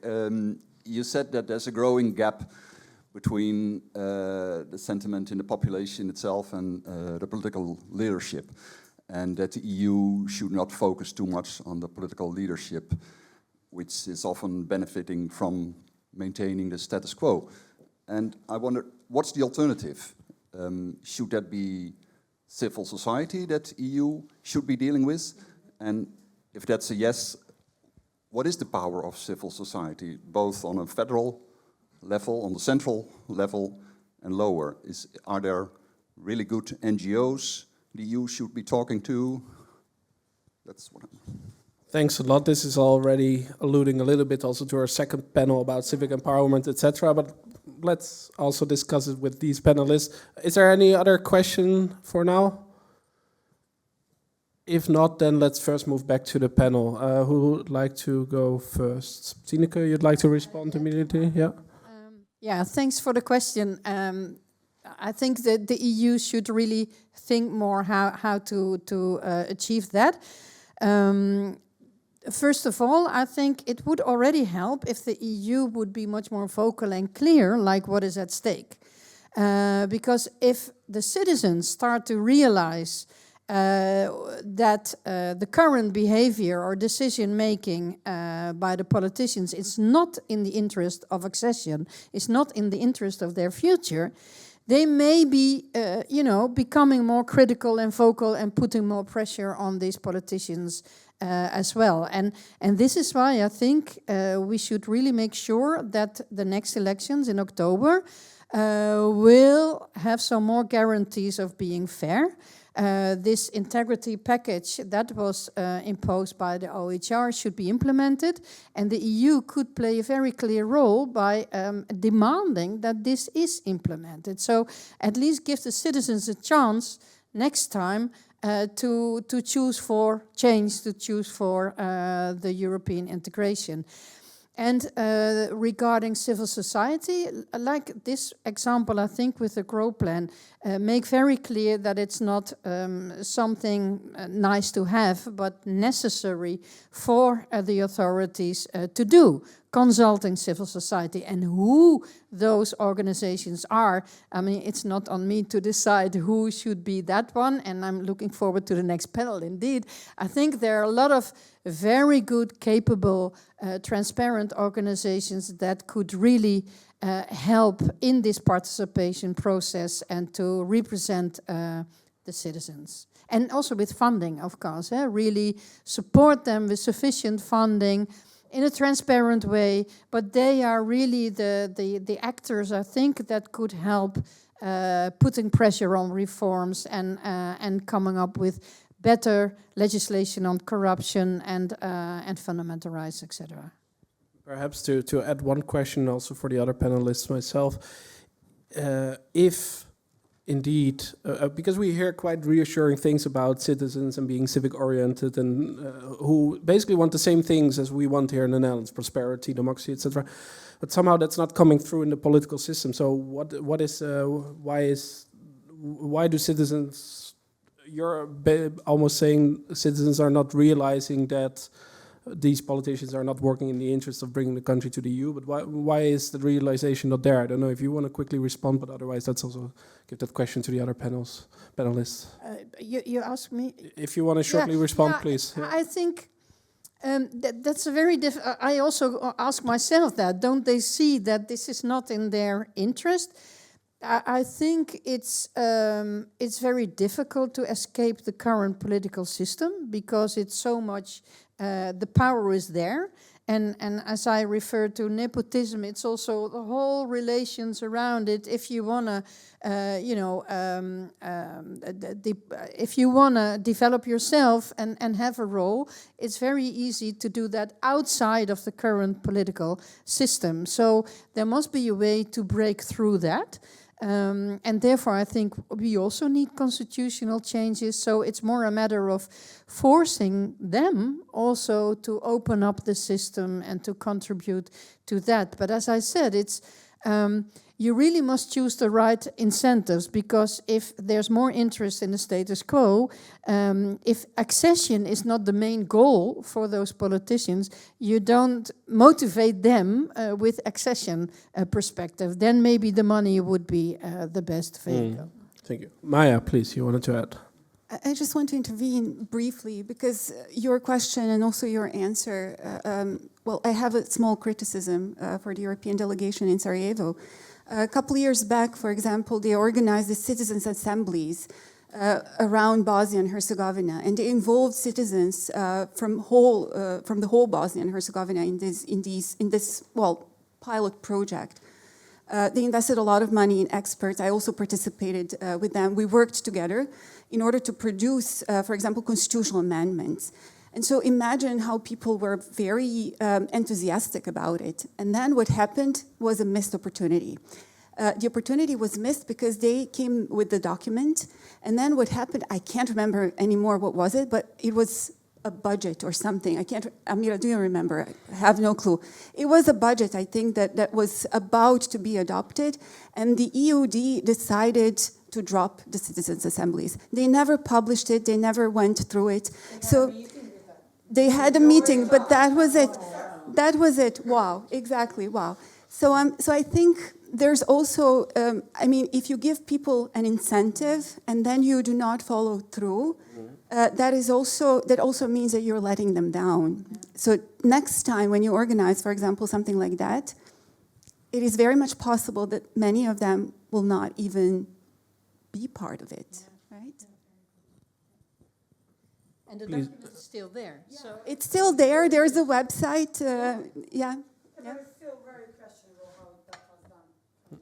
No, it's not. There is a methodology. There is a methodology. It is developed. It is good. Our friends on the live stream cannot hear you if you don't have a microphone, so let's stick to the conversations with the mics. I think, Jasmin, you wanted to come in, and Robert, do you also want to respond? One brief reply. Okay, let's first go to you then, Robert. Comments of the Croatian ambassador.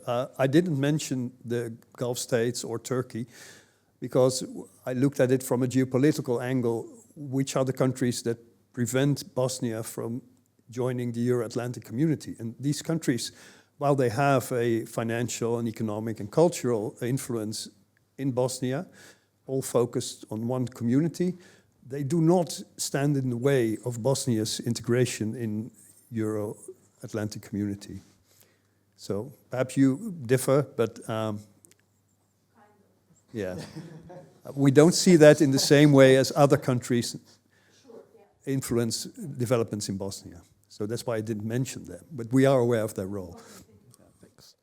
Robert, if you could hand your mic to Jasmin. Just very quickly, I sort of feel I have to defend the citizens of Bosnia in a sense.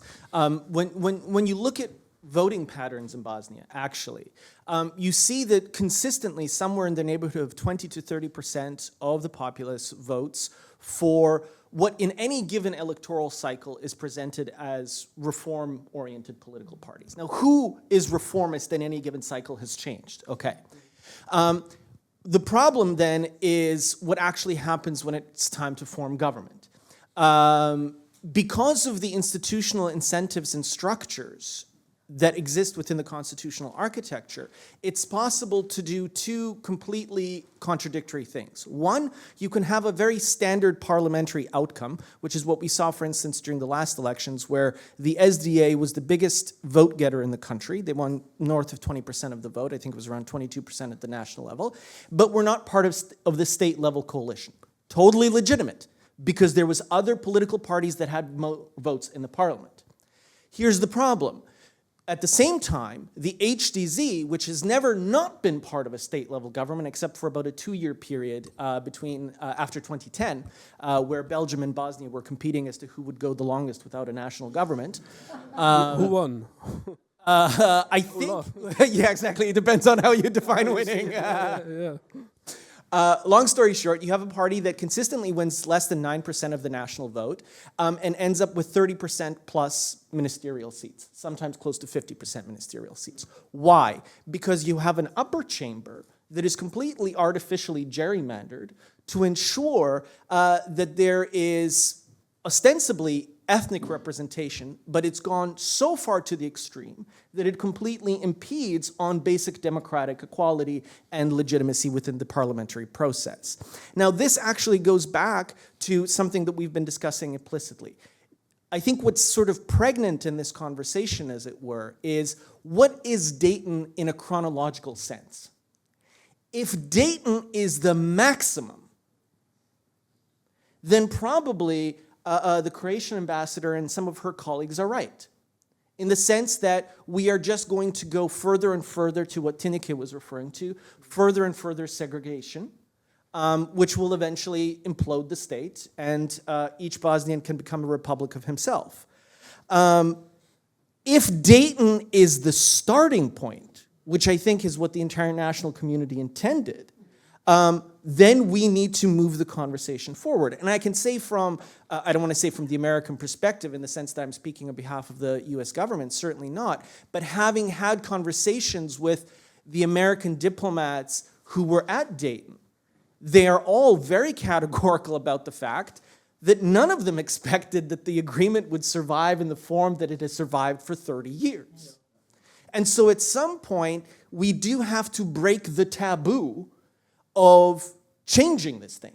And I agree with Tineke, maybe it needs to be done in sequence. Maybe we start at some point that's, completely sort of politically anodyne and it doesn't touch anyone's third rail. And okay, sure. I mean, I published a report earlier this year that tried to be as conservative as possible, imagining that. But at some point or another, we need to hear also from our international partners, and this is where I want to stop, that what the public has been saying for many years, which is this cannot go on in perpetuity. This is not acceptable, and it has to change. So let's start changing so that at some point in the future, we can get to actually talking about outcomes that are going to be genuinely representative, genuinely accountable, and also speaking to real-world concerns, like the fact that, for instance, Bosnia and Herzegovina doesn't have a state-level healthcare ministry, or a state-level agricultural ministry, in a country, an environmental ministry, et cetera, et cetera, et cetera. I do want to challenge the panel on one topic, and that is this premise that if things remain like this constitutionally, that there is a real chance that the country could fall apart, basically. And I always wonder, is the successionist movements that we've seen from Republika Srpska, for example, have they been really sincere? Was there really an objective? Did Milorad Dodik himself really feel that, there's a sort of, there would be a future for Republika Srpska as a separate country almost? Is this really a sincere movement, or is it more of a step to I don't know, disturb the country as such? Because I would perhaps estimate that it would be quite a dangerous thing for a part of the country to actually try and succeed, and then you end up with a very small country which will not be recognized by lots of the international community. So what is the sincerity in those successionist ideas? Does anyone want to reflect on that? I think Maya wants to. And then we'll get back to the audience with more questions, hopefully. Final round. Well, to be honest, as a constitutional lawyer, I never took it very seriously because it never sounded so serious. It was always a political momentum. So if we go back, for example, from 2018, 2016, can't remember anymore. So if you look at when secession threats came about, it was always because there was a political momentum. So it was always to maximize on some kind of political claims. So I never took it seriously. And I think if you ask my colleagues, because we worked on this project, there's a book, of course, here. As we worked on this project all together, all of the academics from the whole Bosnia and Herzegovina, they repeatedly said, yeah, but there was only one secession threat, one real secession threat. So even for them, they don't even consider that as something very, very, very important. I think the greatest challenge for all of us there is not to eliminate the differences, but how to manage them. That is exactly what we are struggling with. And for each side, I think that is the basic challenge. And the basic challenge for all of us is actually to create channels for dialogue, to create channels to protect this diversity and to ensure the participation. And that is what we're actually struggling with, because we're not used to communication. Our communication is exactly what Dodik does. That is the channel of communication that we are used to. But of course, at the same time, we do not necessarily believe in that. Thanks a lot. Tineke, shortly. Well, it's difficult to look into the head of Mr. Dodik. I don't know if I want to, but at least if you look at the rhetorics, there is of course always this reference to the big Serbia, etc., and also it fits very well, of course, with the rhetoric of Vučić. So. What at least it does is increasing the fears, increasing the insecurity of those minorities living in Republika Srpska. So in that sense, it's really devastating, and especially if it's not met with very fierce opposition from the EU or from the state level. It may not be sincere, because I agree with Maya that you also could see it as a way to get certain things done in their own interest, but still it does have an impact, and not only for the insecurity, but also for the perception of Serbian inhabitants of Republika Srpska, thinking that this is the normal road to go, or something that should be supported.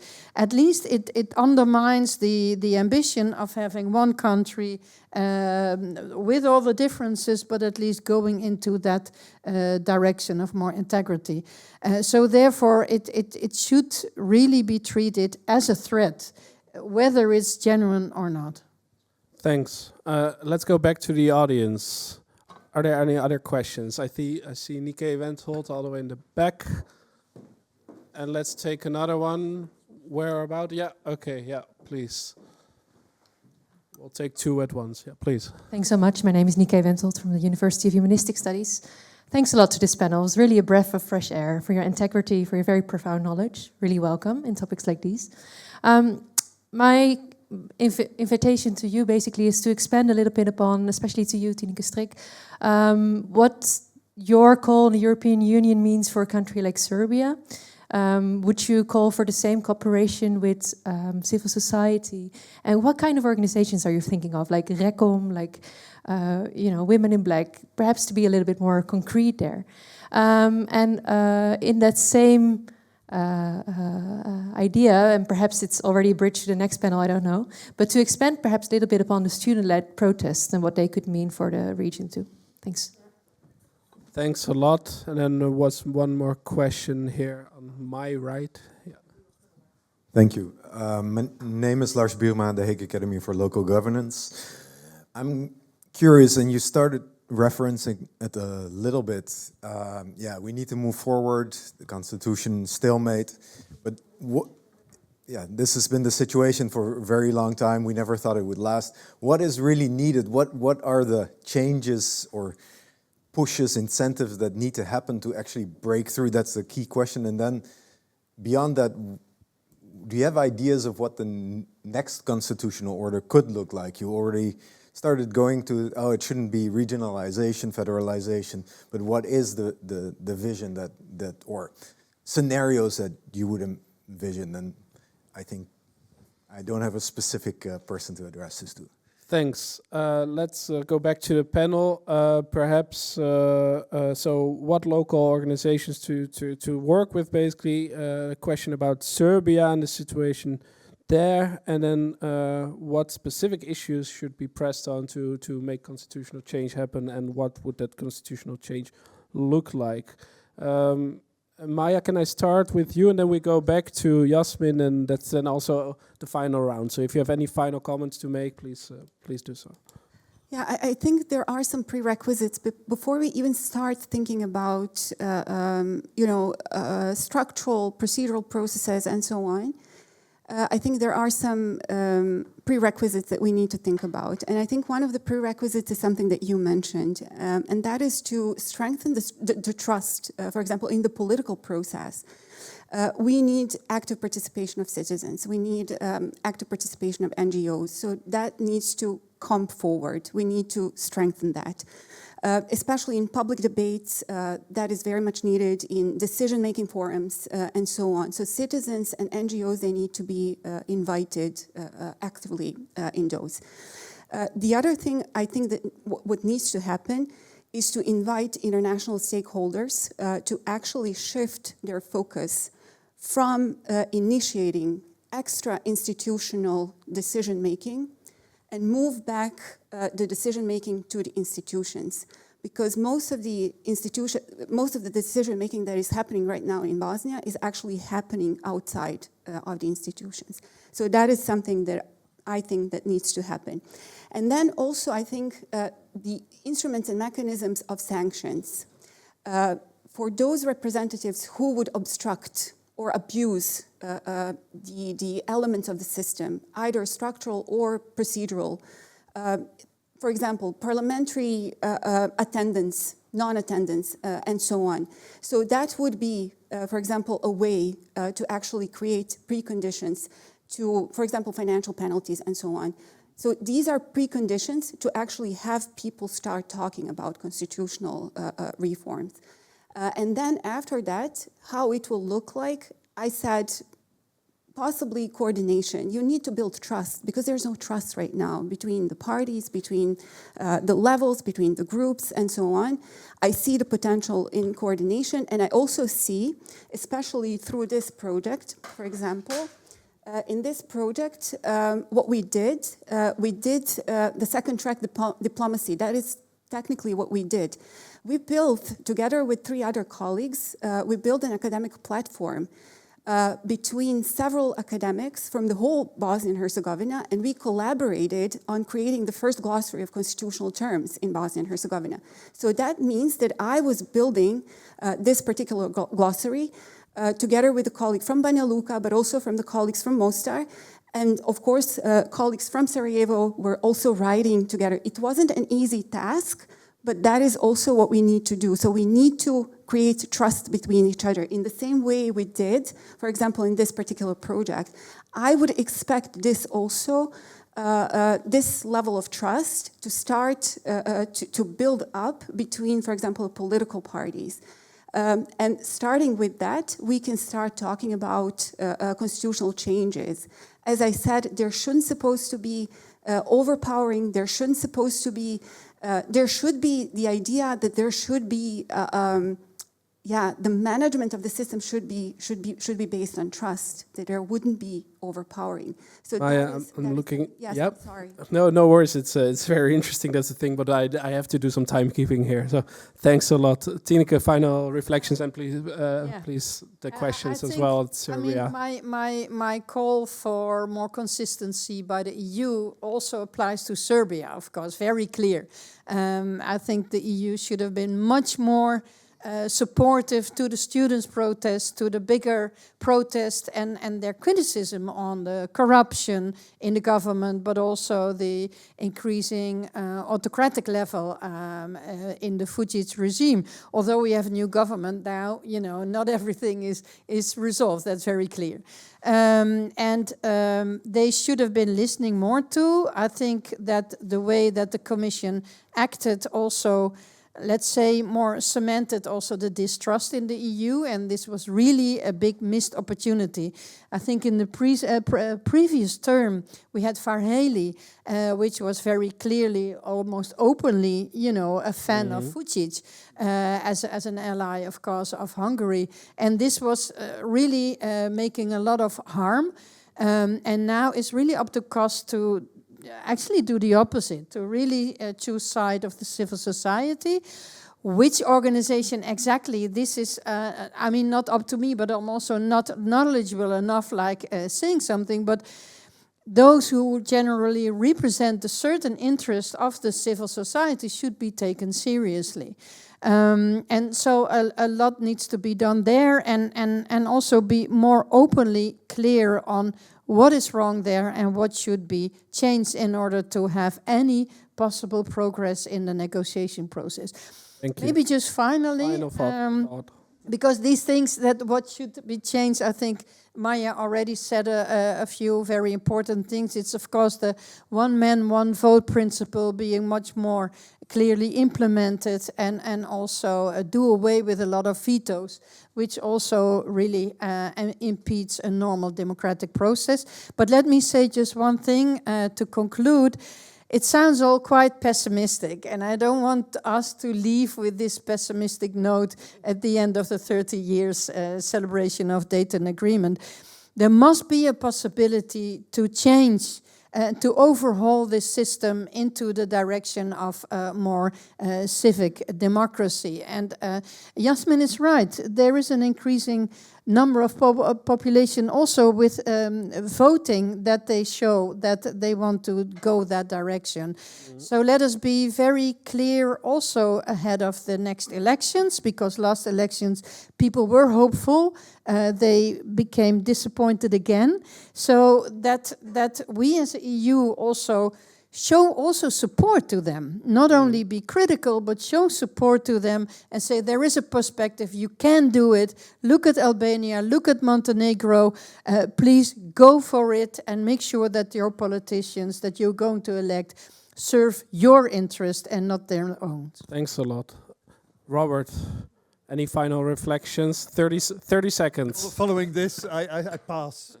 Okay, then Yasmin, final minutes, Yes, maximum so 30 quick, seconds, 1 minute for I you. published this report this year called the Dayton Plus Report in terms of specificities of constitutional reform. I'll say very quickly, I think first and foremost the key is that the initial round of constitutional reform in Bosnia and Herzegovina has to largely work within the existing system and clarify the existing system. First and foremost, for instance, the House of Peoples is an institutional body whose role needs to be diminished and clarified. This is also, I think, speaks to some of the methodological concerns that Maya has raised. Bosnia and Herzegovina's presidency, realistically, is probably not needed at all. It's either a body that should be abolished entirely, or it should be transformed into something like the Republic of Ireland, right? Basically, a top diplomat. The key point, however, I think is actually one of, and this is where the role of the international community, in particular countries like the Netherlands, is really, really important. The only way that constitutional reform in Bosnia and Herzegovina can take place in a meaningful and satisfactory fashion is if it is led by Bosnians, and that, by definition, means that neighboring states cannot be involved. Constitutional arrangements of Bosnia and Herzegovina are not the purview of Belgrade, they are not the purview of Zagreb. They are in any case bound by the Dayton Agreement, and therefore are not involved in that process. I guarantee you, if you gave Bosnia and Herzegovina 2 years to not have to deal with Zagreb or Belgrade, you would have constitutional reform after the end of those 2 years. Thanks a lot. Okay, 10 seconds. You surprised me. Now it's only 10 seconds. 10 Yeah, seconds. final message. One please, message, because we're international military presence should not be forever. That should be made quite clear, that it should be there as long as it has a very useful function, that is there as a reassurance force, but it should not remain there forever. We don't want forever missions which last for generations. all right. Thanks a lot. I think we have a very short comment from Alden, but Alden, really 10 seconds because we're in need of coffee. Yeah, if anyone can hand, is there still a mic? The mic is coming. It's one sentence, Alden. So No, I will try. I will try. I don't know. I don't want everybody to look at my back. So I want to comment very briefly on what Maya said and how Tineke responded on Dodik. It's very important because there is a warning in it. Shortly. I agree with Maya when she said, well, Dodik is a regional politician, and I would say politically, in the land of the blind, the king is one-eyed. So that's okay. But I totally agree with Tineke, and why I said this is because Dodik has become an executor. An executor of what? There are other actors that are actually behind the scene at this moment. Last year we had, for example, the All-Serb declaration, Assembly declaration. It's a long sentence, Alden. It is, it is. We have written and analyzed as a think tank, and we warned Tineke about it. We warned the ambassador about it, other institutions, that there are greater plans, and if they cannot achieve it right now, de jure, they are trying to prepare it de facto on the field. So that is a concern, and we have to be conscious about it. That's what I want to say. All right, let's end there. Hopefully on the second panel, a more optimistic note again. But thanks a lot, and please join me in thanking our great panel today. Thanks a lot. It was amazing. We have a short coffee break until 15 minutes before 12, and then we'll continue with the second panel. So please stay with us. Thank you. Thank you. Welcome back, everyone. I hope everyone is well caffeinated to go into the second and last part of this conference. We're gonna have a very smooth transition from the first panel, as the topic of democracy in action and civil empowerment was very well introduced by the audience as well as the panel speakers and by the final remark by Alden. So today we are not just going to discuss policy reforms and checklists. We are also here to explore the potential for a renewed social contract, one that can redefine the relationship between the state and its citizens, foster democratic resilience, and support Bosnia and Herzegovina's accession path to the EU. My name is Laura Jasper. I'm here on behalf of the Hague Center for Strategic Studies, which is always a mouthful. In my work at HSS, I look in great remark as well to the undermining of society and the nexus between state stability and conflict, which is something that has been a little bit of a red line in between today. At HSS, but also the lovely Klingendahl Institute and the BIHNL think tank, we really see ourselves as a connector between government, security, society, and the broader public. So that includes all of you. Therefore, just like with the first panel, we warmly welcome your input as well as your questions at the end, for which we have taken time for interactive Q&A. I will be moderating the session until 1 p.m., after which I have the pleasure to invite the last but not the least speaker of the day, His Excellency Henk van den Doel, before we go off into a well-deserved lunch. For democracy to be resilient, that social contracts must be built on trust, accountability, and active participation. But how do we renew that relationship in the face of state capture? And how do we transform the EU accession path from a bureaucratic exercise into a tool for genuine civic empowerment? To help us answer these questions, we have four very distinct voices with us today who are representing the rule of law, grassroots activism, policy expertise, and independent journalism. To start us off with the institutional reality, we have Srdjan Vlogavčanin, chairman of the board at Transparency International Bosnia and Herzegovina. If you could please welcome Srdjan to the room and take place. Srdjan has spent over 15 years diagnosing exactly where the social contract is failing. And as a leading expert in the rule of law, he has authored critical studies on capture states, democratization, and the deep systematic reforms needed to break that cycle of corruption. He joins us today to discuss how we can use the rule of law not just to punish crime, but to rebuild basic trust citizens need to believe in their institutions again. Next, representing the power of citizens to rewrite that contract themselves, we have Azra Berbic from the Foundation Atelier for Community Transformation. Please, Azra, can join us on the stage. A lawyer, journalist, and activist, Azar works at the intersection of environmental protection and peace building. Whether she is defending the rivers of the Balkans or empowering youth, she demonstrates that democracy in action, the title of our panel, is often found outside of parliament, in the communities fighting for their natural resources and their future.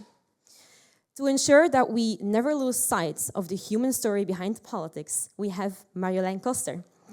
Marjolein is please, yes, join us. Marjolein is an independent journalist who splits her time between the Netherlands and the Western Balkans. Through her work for outlets like Balkan Insight, VPRO, she specializes in telling the stories that often go unheard, connecting complex geopolitical shifts to the daily lives of citizens. And finally, bringing us the framework for integration, we welcome Sanja Ramic of the BIHL NL think tank. Sanja is a legal specialist and researcher with deep expertise in European human rights and EU integration, with a background that bridges the Bosnian diaspora in European policy circles. She understands the technical as well as the legal mechanisms required to harmonize Bosnia and Herzegovina's realities with EU standards. All, thank you very much for joining and being with us here today. To set the stage, I will begin with opening questions to each of the panelists, for which they have about 5 to 7 minutes to answer. Before, we're going to see whether there is already a reaction triggered from the room, and we'll continue with our panel discussion. Elsa, if I may start with you. Environmental movements in Bosnia and Herzegovina have demonstrated a remarkable cross-country cooperation, cross-community cooperation as well. How can these grassroots efforts be leveraged to strengthen democratic participation and accountability? Well, yeah, to start with the optimism, I just wanted to have a short comment before, there was a question how we should start reinventing Dayton and constitutional changes. I would pitch the idea here now to let's start into putting right to free, clean and safe environment and right to water into our constitution maybe, because that doesn't seem, to our politician, it wouldn't seem as a big political question, but I actually think it's the biggest political question and one of the biggest security threats if we don't protect it. Nevertheless, regarding the environmental movements across Bosnia and Herzegovina and our region, I have to say, so ACT works not only in Bosnia and Herzegovina, but also across the region with the environmental movements, grassroots, and more traditional civil society organizations, but primarily grassroots movements, which are showing us actually what is democracy in action. They are truly from the scratch rebuilding the society and right of citizens, of people, to take participation in the decision-making process from the very start. And how that came to be is because they were not included from the very start in decision-making processes when it comes to the things that consider the environment. Rather, whether that is the river, the forest, the land, whatever that might be. So I am extremely proud to be part of this movement because it gives you a lot of satisfaction on a daily basis. In some cases, that doesn't mean that local movement has won the battle, but what is the added value and actually the biggest outcome always is that you have the local community in many cases, which is consisted not by, I'm also a village girl, and within my local community I fought many environmental struggles, and when the movement fighting the construction of small hydropower plants in Bosnia and Herzegovina has risen and reached the peak, and it came a regional movement. I was someone who was fighting that also to protect the river that I grew up by. So, and I got this support from the people from all across the country and from all across the region. And it's not only, people nearby from Sarajevo and Zenica, but people from Foča, Visegrad, from all of these, from Bihać, from Novigrad, so from all of these parts of the country. So when you have that, and I am privileged in a sense that I got to get the education during the years, and also that I was very much educated through civil society, so I do have bigger level of knowledge. But in general, people don't have this knowledge and they don't have the skills. But what they do have is the sense that they can change the things because this is the red line for them. Because we can agree that Bosnia and Herzegovina is a society that lacks, to some extent, prosperity. Actually, the last youth report, two reports on the Western Balkans shows that the primarily reason why the youth is leaving the region, and Bosnia and Herzegovina especially, is because the lack of prosperity, which is caused by deep corruption, nepotism, and political instability. So this is a research base. It's not just, my opinion. So in that sense, this brings back the prosperity. So how is this done? Is that these people then start to learn and they question everything and everyone. And they start to learn and they try to find allies. And I have to say, in this environmental movement, for every grassroots movement from all across the country, the media is the key ally. And Marlon was one of them in many cases over the years, because it's always important also as well to have the international coverage of this topic and to have it not only in our local language, but also, in other languages. And on top of that, then there comes the, I call it civil society 1.0, the traditional civil society. ACT is not a traditional civil society organization.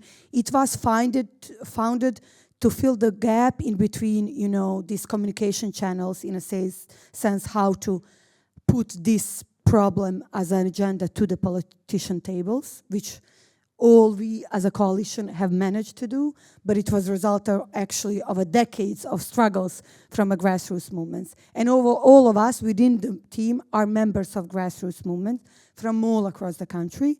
So it's a great leverage for us to be able to transfer then the know-how with people. And we are not the only ones, of course. There are many of us from across the region, and we are proud to say that this system is functioning in a sense that we serve as a resource center for them, and not only us. So we ensure them, legal support and aid, campaigning, arrange meetings, we connect them with the allies. At this very moment, actually, Transparency International is working on us. It's supporting one grassroots movement at Kupres. So it's a beautiful cohesion of people, and then coming together for a mutual goal to protect the nature and right of people to protect their nature, right to water, right to family life and life, right to clean environment. So it is truly a pyramid of on really stable ground from people from all different backgrounds coming together and making the changes. And this also results with making the change within the system. How? The institutions started to change their practices because of the raised level of requests toward the institutions. Because I remember at the beginning we had the meetings with the institutions, and these people at the institutions would tell us, we are overburdened with all of these requests by people. They request the information, they request the answers, but that's what you are supposed to do since the start. And we tell them then make sure to include people, real people, not to make this fake participation. Include people from the start in order for you to make this process easier. So this is also now a very end the results, and especially in some local community, we now have a really deep cooperation in between local community governments and people, but also on a higher level, we really see now the understanding from the governments on cantonal levels, on federal level especially. We see that they are now hiring external experts in order to consult them in these environmental cases, because they don't want to lose these cases at court, because it's not also good for them, and we are fighting it, So, yeah, I would say the cohesion of the community is that people who, decades ago were fighting each other, during the conflict are coming together for the sake of the greater good and to protect the rights of future generations, not us, changing the practices of the institutions. We call it the system of rebuilding institutions, and also changing the perspective of people on local ground from across the country, where they really understand that they do have the power and they do have the say, and they can participate in decision-making process, and they request that. I will end this here. Thank you very much, Azra, for highlighting and exploring as well what empowerment to act means for citizens and how we can go there as well outside of the constitutional factors. You have introduced the next question for the next speaker wonderfully, because... No. Okay, can we maybe have some help with that? There was a glass that was broken, just to make sure no one cuts their fingers. Yes.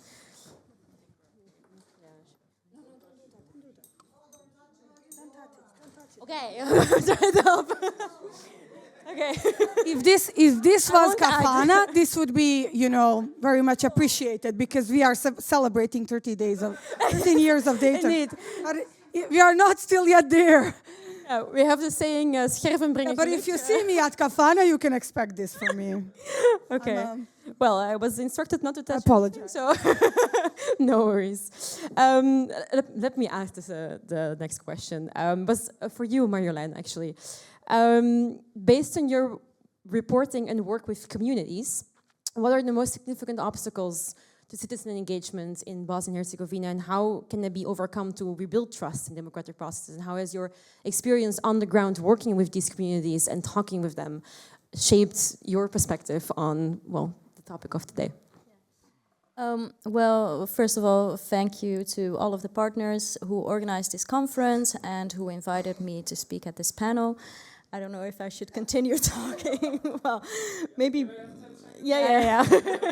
Cleaning the mess that are the Bosnians made. Symbolic, representation of us cleaning the mess of the of the political leaders. As a think tanker, you have to do everything. Very, very humble. Yes. European Union leadership. Be careful, because Thank you so much, Wouter. Without repeating all the things that have been mentioned in the first panel, I would like to make one small remark before stating all of the other things that we are going to speak about in this panel, is that we should not forget that the way, like Dayton, of course, ended the violence, but it's also the way how Bosnia is constructed nowadays and how it is divided is also the result of ethnic cleansing and genocide, and we should not forget that. And I think that should be the basis of, that should be in the back of our heads constantly. And therefore, I think it's also always very difficult, you know, to touch upon any further topics such as we want to do now. But recently I spoke to a young politician who is in one of the few multi-ethnic political parties in Bosnia. And because I was questioning her, like, okay, but you know, why aren't politicians working on that? You know, why aren't they actively trying to change Dayton? And she answered something like, yeah, okay, you know, of course we want to, but you know, for example, you're saving money to buy a new house and you don't have the money yet. Are you just, you know, staying in the old house and not renovating or not decorating? You know, while you are saving money for that new house, you can still try and to improve the current house and make the conditions there as good as possible. And I think this is what we are trying to touch upon in this panel, just to look at, to, for a second, forget about the fact that Dayton should be reinvented or changed or abolished or whatever, and try to look at the current situation. And I would like to start maybe with an example of the work that I did 2 years ago. It was a cross-border investigation together with Bosnian colleagues about illegal logging, so illegal deforestation. And we investigated, you know, places in the forest. Bosnia is covered in forest. It's beautiful. Bosnia is doing way better than Netherlands. We have almost no forest left. Exactly, more than half of the country is covered in forest. But unfortunately, also, especially corrupt politicians and their partners, their friends, their allies, are sometimes illegally cutting the wood. So together with two Bosnian colleagues and Dutch colleague and a French colleague, we tried to investigate, you know, what is going on, where are these trees going? And soon we found out this is not only an investigation about corruption. You know, you can never investigate, at least from my perspective, there's always some part of ethnical division as well. So it started already with my Bosnian colleagues posing the question, okay, but you know, if we are in investigation this mayor who is from SNSD, a Serb politician, then we should also think maybe to investigate some Croat and some Bosniak, you know. And it's not like they want that to do. It's not like they are like, okay, we have to research every ethnicity equally, but it's more like if they don't do it, they might get attacked, you know, for having political reasons, you know, for only attacking Serb politicians. So, and at the end, it resulted in several cases where we found some illegal activities. And there was one particular case, I forgot the name, Šipovo. Yeah, a small town. Just won the case against. Yeah. That's why I'm coming up with the example. So the mayor of Šipovo, he has many wood companies, and his family has wood companies, and his friends have wood companies. He, without giving tenders, you know, the wood is just being distributed amongst them. I think he's one of the, although it's a small town and a mayor, he's one of the richest men in the country. So, I mean, we got the proof. It was all very clear that this wasn't exactly how a democratic process should go. But he was very angry, and I think he was particularly angry because we published in international media, because it was already known in Bosnia. And so after we published, he called my colleagues, and yes, my Bosnian colleagues, and he wasn't just angry, he used very sexist language towards my female colleague, very discriminatory language, you know, saying they were politically motivated, etc., etc.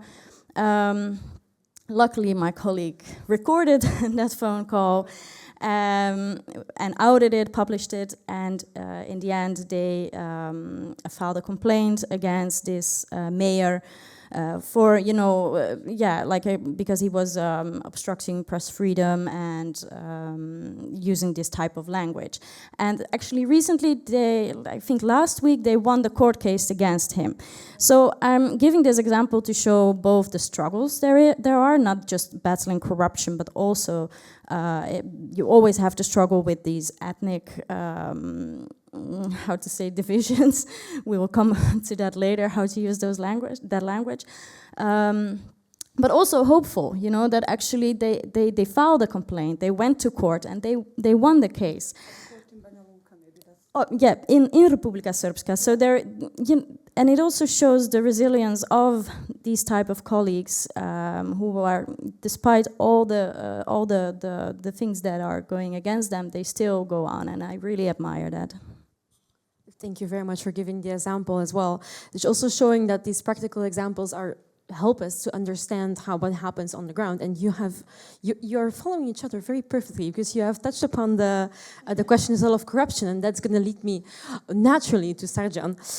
From your perspective, what would you say are the most effective mechanisms for rebuilding trust in public institutions, and how can these reinforce as well the EU integration? You have done work on democratization, and democratization as a concept has also been very important.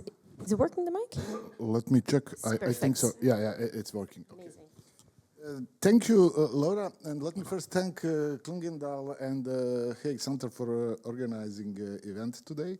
And I'm in particular glad to see that Bosnian Netherlands think tank is partnering those prominent think tanks in organizing this event today. I think that is very important for us in Bosnia and Herzegovina to have such organizations here in The Hague, having in mind that Netherlands is a very prominent voice in the process of EU integration. I believe that is very important. And I wish you all the luck, guys, in your further efforts. Back to your question. I must admit that I do not have a short answer. But let me try, and I'll try to keep it within 5 minutes. Really, I believe that there is no quick fix solutions in situation as we do have in Bosnia and Herzegovina. Speaking about trust, I believe that trust, lack of trust per se is not the problem. It's a rather symptom of deep structural problems that we have in Bosnia and Herzegovina. And in particular, I believe that the problem for Bosnia and Herzegovina today is state capture. We already heard in first panel some references to this issue, but I really believe that is the key problem that the country is facing today. And due to the total capture of the state in Bosnia and Herzegovina, we do have, as a result, captured society, which is even bigger problem in our case. Bosnia and Herzegovina today is textbook example of state capture, and political parties effectively capture the state. All processes, all key institutions in a country are basically serving the very narrow interests of the political parties. So that's the issue. And speaking about how to overcome the problem, we are again facing another challenge: how to convince those who captured the state and who holds the most power in Bosnia and Herzegovina to do something against their own interests. Because that's the kind of situation we should convince them to cut the branch they are sitting on. So that makes no logic, right? And just to illustrate to what extent Bosnia is totally captured by political elite, according to our findings, more than 90% of jobs in public sector, political parties distributing based on clientelistic criteria. That's the way how they mobilize support for elections. And in situation as we have it in Bosnia, citizens do have a very simple dilemma. They can leave the country, as many did, or they can play according to the rules of the game that political parties establish, meaning that they should accept to become loyalists of the political parties in order to get job, in order, if they are owners of small business, in order to get business from the government, in order to get health insurance or place in the hospital. So that is a very difficult situation. Even in theory, state capture is the most complex type of corruption, and of course, it's not easy to overcome it. It is possible, but it is difficult.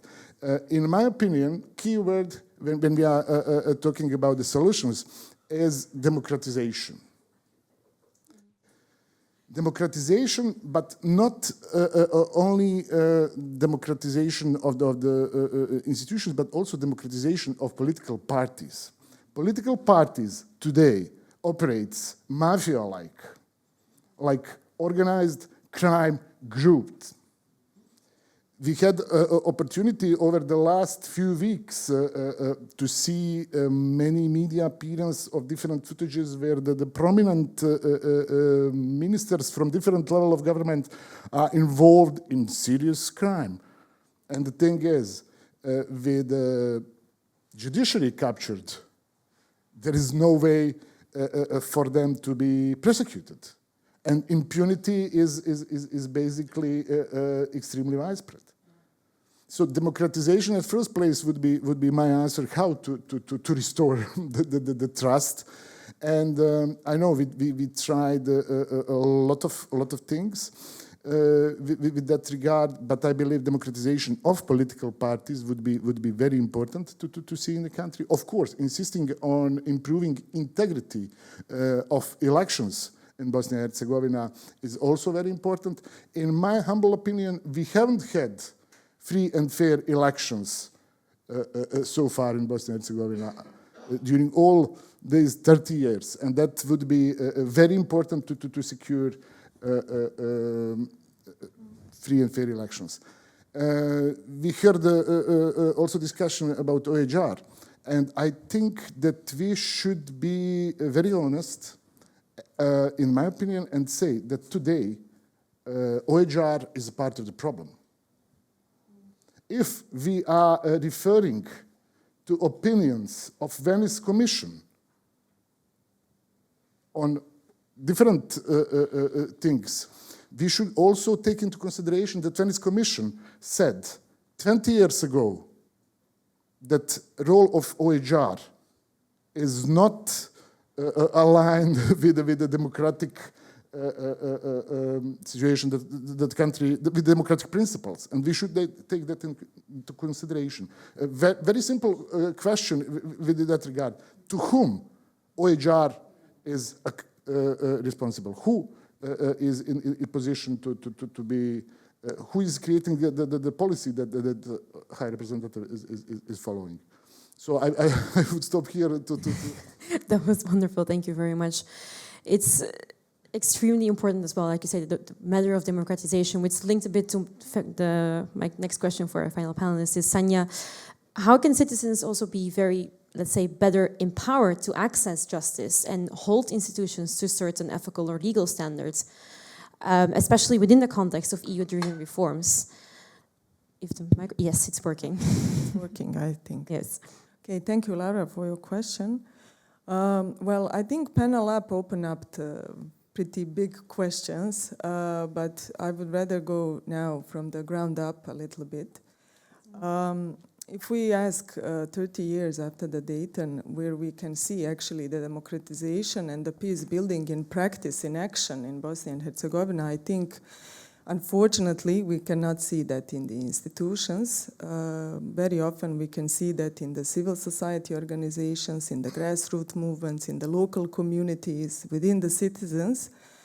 And I think environmental movements are particularly powerful example to this because, you know, it brings the different ethnic backgrounds together to fight for some common goal, and they are very vocal about it. And I think this joint struggle that they have basically did so much more to the normalization and building relationships between the people than any high dialogue did in the recent 30 years. And that's what I saw while I was dealing also and cooperating with these movements. However, at the same time, we cannot see these massive protests on a scale like we see in the neighboring countries. And, you know, when you talk with the people and the civil society organizations, they usually say, you know, the people are afraid, they are tired, they don't believe that it would change anything anyway. So I think we have this little island of the civic courage in this whole level C of the resignation. So when we talk about the empowerment of the citizens and, you know, holding these institutions accountable to these ethical and legal standards, I think the empowerment has to tackle the both. Also these civil society organizations and the citizens who are quite active and fighting the system, but also opening the door for others. I think the big part in that is also understanding the EU accession process and the EU language. The citizens cannot connect, you know, with the language of the EU negotiation chapters and the EU recommendations because they don't understand that. So if they don't see that link, which that actually means if we change some law, because the EU requires us to, if they don't see that link, they cannot understand what is actually EU accession is meaning for them on the ground for their rights. So I think it's very important to the message and the communication also from the EU, but also from the institutions, has to be a little bit more clear in a clearer terms for people to understand actually what the EU accession brings to them. The second thing I would say, it's providing protection for those who are, as I said, fighting the system, because, in Bosnia, in Herzegovina, we have the mechanisms who are allowing the civil society organizations and the citizens to be the part of the decision-making process, but these mechanisms are not being implemented, or if they are, to some extent, they are just in a formal way. So basically, if we do have the involvement of the civil society organization, it's not like in a structured, substantive way. So I think, the protection of the civil society organizations and the citizens who are actually raising the voices has to be on a much greater scale, because they are the first ones who will use these mechanisms, but also, the first one who are facing the threats, the abusive lawsuits like SLAP. I think Azra can also say much more about that. And also involving the civil society organizations in the reform from the beginning, not at the very end. As I said, there are a lot of mechanisms for the involvement, but they are not, being consulted at all. So I think that's very important to be there when the reforms are discussed, and where the solutions for certain problems are agreed. However, I think also the EU has a little homework to do also in this. I have to be honest and to say the EU communication in B&H has not been consistent, and I think also Tineke mentioned that, and I'm very glad that you mentioned that point. So you have the situation that sometimes the EU is very vocal and very strong, about the justice and fighting the discrimination, but in the other situations, it prioritizes this short-term stability and the political deals, even if we still have this undermine trust in the institutions. So from the outside, the people can see, in the reports of the European Commission, that to some extent there is some kind of a criticism, but at the same time they are sitting at the table with the same actors without really following through. So I think, if the EU really wants to see that citizens can feel the EU accession process as their own, also as their project, they have to listen and consult civil society a little bit more to incorporate what they are saying when they are assessing the country progress.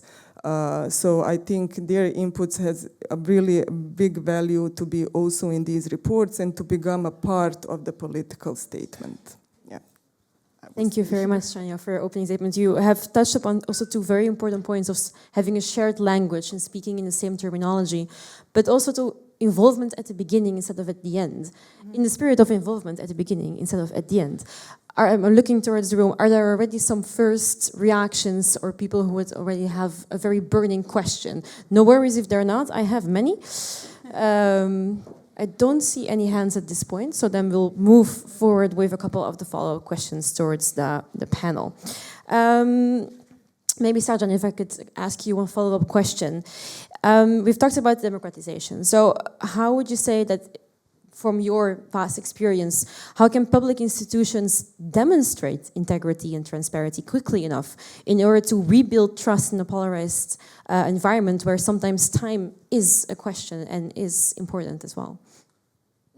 I would say only under pressure. They could show integrity and accountability. And I think that is about creating a situation in which costs of resisting reforms becoming higher than costs of implementing the reforms. I know that is very difficult to achieve because we do need to achieve a situation structurally in the country. And I'm afraid that with the recent events, situation deteriorating. When we speak about civil society, after the closure of USAID programs, civil society organizations in Bosnia and Herzegovina are facing a lot of problems. USAID was a prominent donor that financed a lot of media, not only civil society organizations. And very often USAID and the US Embassy, US government, were in position to push for reforms. After the changes in Washington, we cannot expect that, and the closure of USAID programs. Also, situation is in particular difficult in Republic Srpska. With the introduction of Belarus or Russian-style laws there, it is extremely difficult and dangerous for civil society organizations to operate in Republic of Srpska. Not only Transparency International, but all other organizations that are present in Republic of Srpska facing dramatic problems. And we need a stronger role of EU in that regard. What is also, when we speak about the role of EU, in my opinion, very often EU approach is rather technical and rather ticking the boxes. Let's take example of two laws that EU insisting on to open negotiations formally: law on courts and law on high judicial and prosecutorial council. So the conditionality is to adopt laws, not to see what effects will be. And we very often have such situation. EU is focused on formally on having laws in place, but very often implementation is missing. And I think that EU should take into consideration more that reforms are not only technical processes, that reforms are political processes par excellence. And it's not only about adopting laws, but it's also implementation that matters. And that with reforms, we are changing the situation on the ground. Who is accountable to whom? Who is responsible to whom? Who will benefit from the reforms? And I'm afraid that that kind of approach is missing. And again, I think that situation deteriorating instead of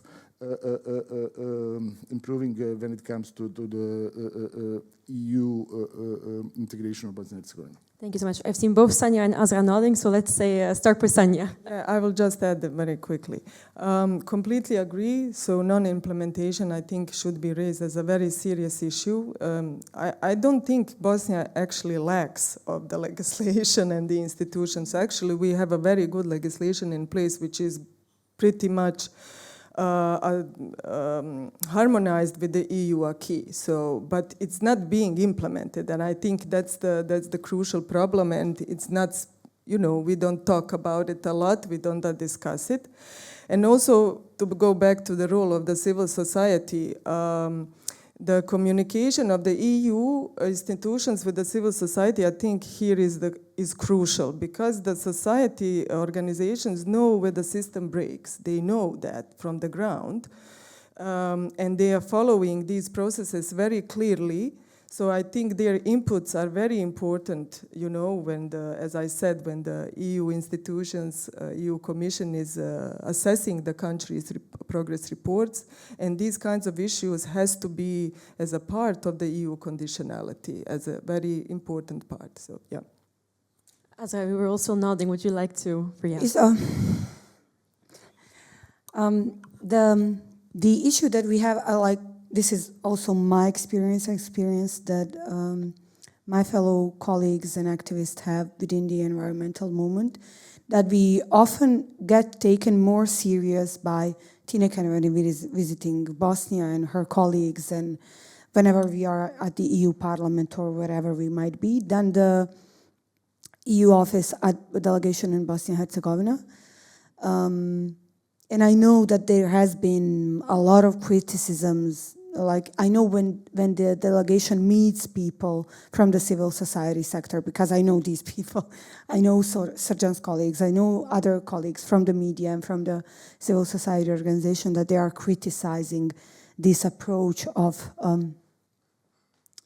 my general impression, and this is going to be really harsh, but I'm going to use this example, is like the EU delegation and EU in general as an international factor in Bosnia and Herzegovina, one of the most important, if not the most important. The citizens, the people, and politicians, local politicians, political leaders are in this vicious circle of violence, which the perpetrator of the violence are political leaders in Bosnia and Herzegovina. So we have this circle of violence where people are starting to request and say, okay, now, of course, our politicians are not getting us seriously, despite everything that we are, within also civil society. But also now we see the EU, they come to us, they speak with us, and then they make these arrangements and agreements with our politicians that are obviously only for the procedure purposes and to tick the box, not actually to make substantial change. And we have our political leaders giving breadcrumbs, literally, both to the EU, like to their requests, and to us as citizens. And one of the best examples was, so in the midst of all of this fiasco around in Republika Srpska with Dodik, and he has this separatist rhetorics, Republika Srpska lacks money, they don't have the money for the public sector, we know for that, for example, public forestry company, they haven't received the salaries for months, people within the ministries are not sure whether they will get the money, there are sanctions, so how some of these people are going to be receiving the money and whatnot. Wants to change the bank system. But at the same time, they're imposing these foreign agent laws, they recriminalized the defamation. They are fully going on shrinking space for vocal voices to stop them as much as they can. And at the same time, Dodik goes all around. He goes to Russia, he goes to Orban as well, asking for money because they lack money. And this whole time, EU, that was last spring, EU holds this, grudge and say, okay, we will be strict. But actually at the end, they fell off, and I know when I met the EU delegations and people from EU, from the parliament, they say, but people will suffer. People are suffering already. I met in Croatia people who are retired, who are working in Croatian hotels because their children don't have the salaries or are, don't have the jobs. And trust me, within that communication, they are very much respected in Croatia while working. But it's deeply painful for someone who has worked for 40 years and it's retired, that has to go to the other country, even though it is a neighboring country, to work. And then we are suffering because of that politics, because we really, in order to have this stronger resilience of people, not only around environmental issues, but around the social justice issues that we are facing very much deeply, and around this, class division that we have, that obviously the politicians and everyone who's close to them are living their best life and everyone else is struggling. There is no middle class anymore. So I have to raise this question of class. So there is no middle class, and all of these people are struggling to survive, and then you have these politicians see they're being rewarded. This is also with reform agenda, with all of these processes. It's like until they are pushed to the wall, there is, because they are, of course, protecting not national interests of people. They are protecting their own interests, and they want to secure for them to be in power this way or another, whatever the reforms or changes might happen. So we have the EU has to stop enabling them into doing that, and to be violent towards us as people and towards the also all the international factors, because it seems like EU is acting like they are, you know, we are in the kindergarten and our politicians are kids. The EU needs to call them up and say, you are the grown-up and responsible, so act as a grown-up, which we are not seeing for a decade. And of course, this is not only our politicians to blame, because as Yasin said, they've played this game for a very long time and they're really successful at it. It's really the EU, because we had, and the international community, you know, the OHR, we've seen 10 years of, you know, just going here and there, trying to implement these decisions of the European Court for Human Rights, not succeeding at it. It is like people were not sure what is the role of the international community anymore.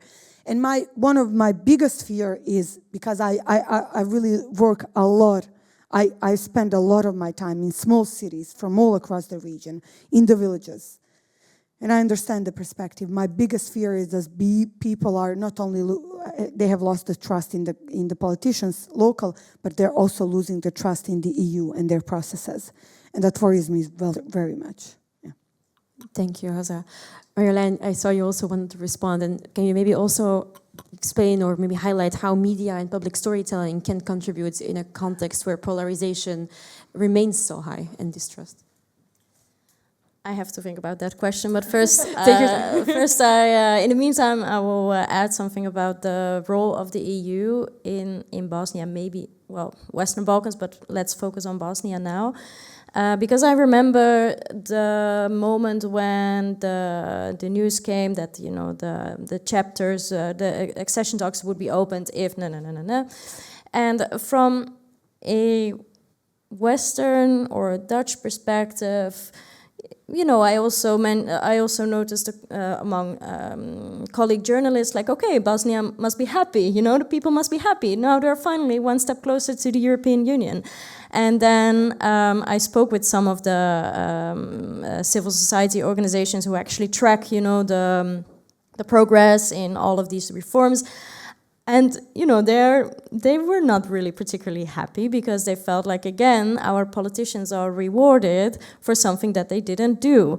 And, okay, the alternative to just stay there maybe is also not the best. But no, they were not happy. They were not thankful. And I also think this is very much a misconception that from the West we still feel like people in the Balkans should be thankful, you know, for us giving them something.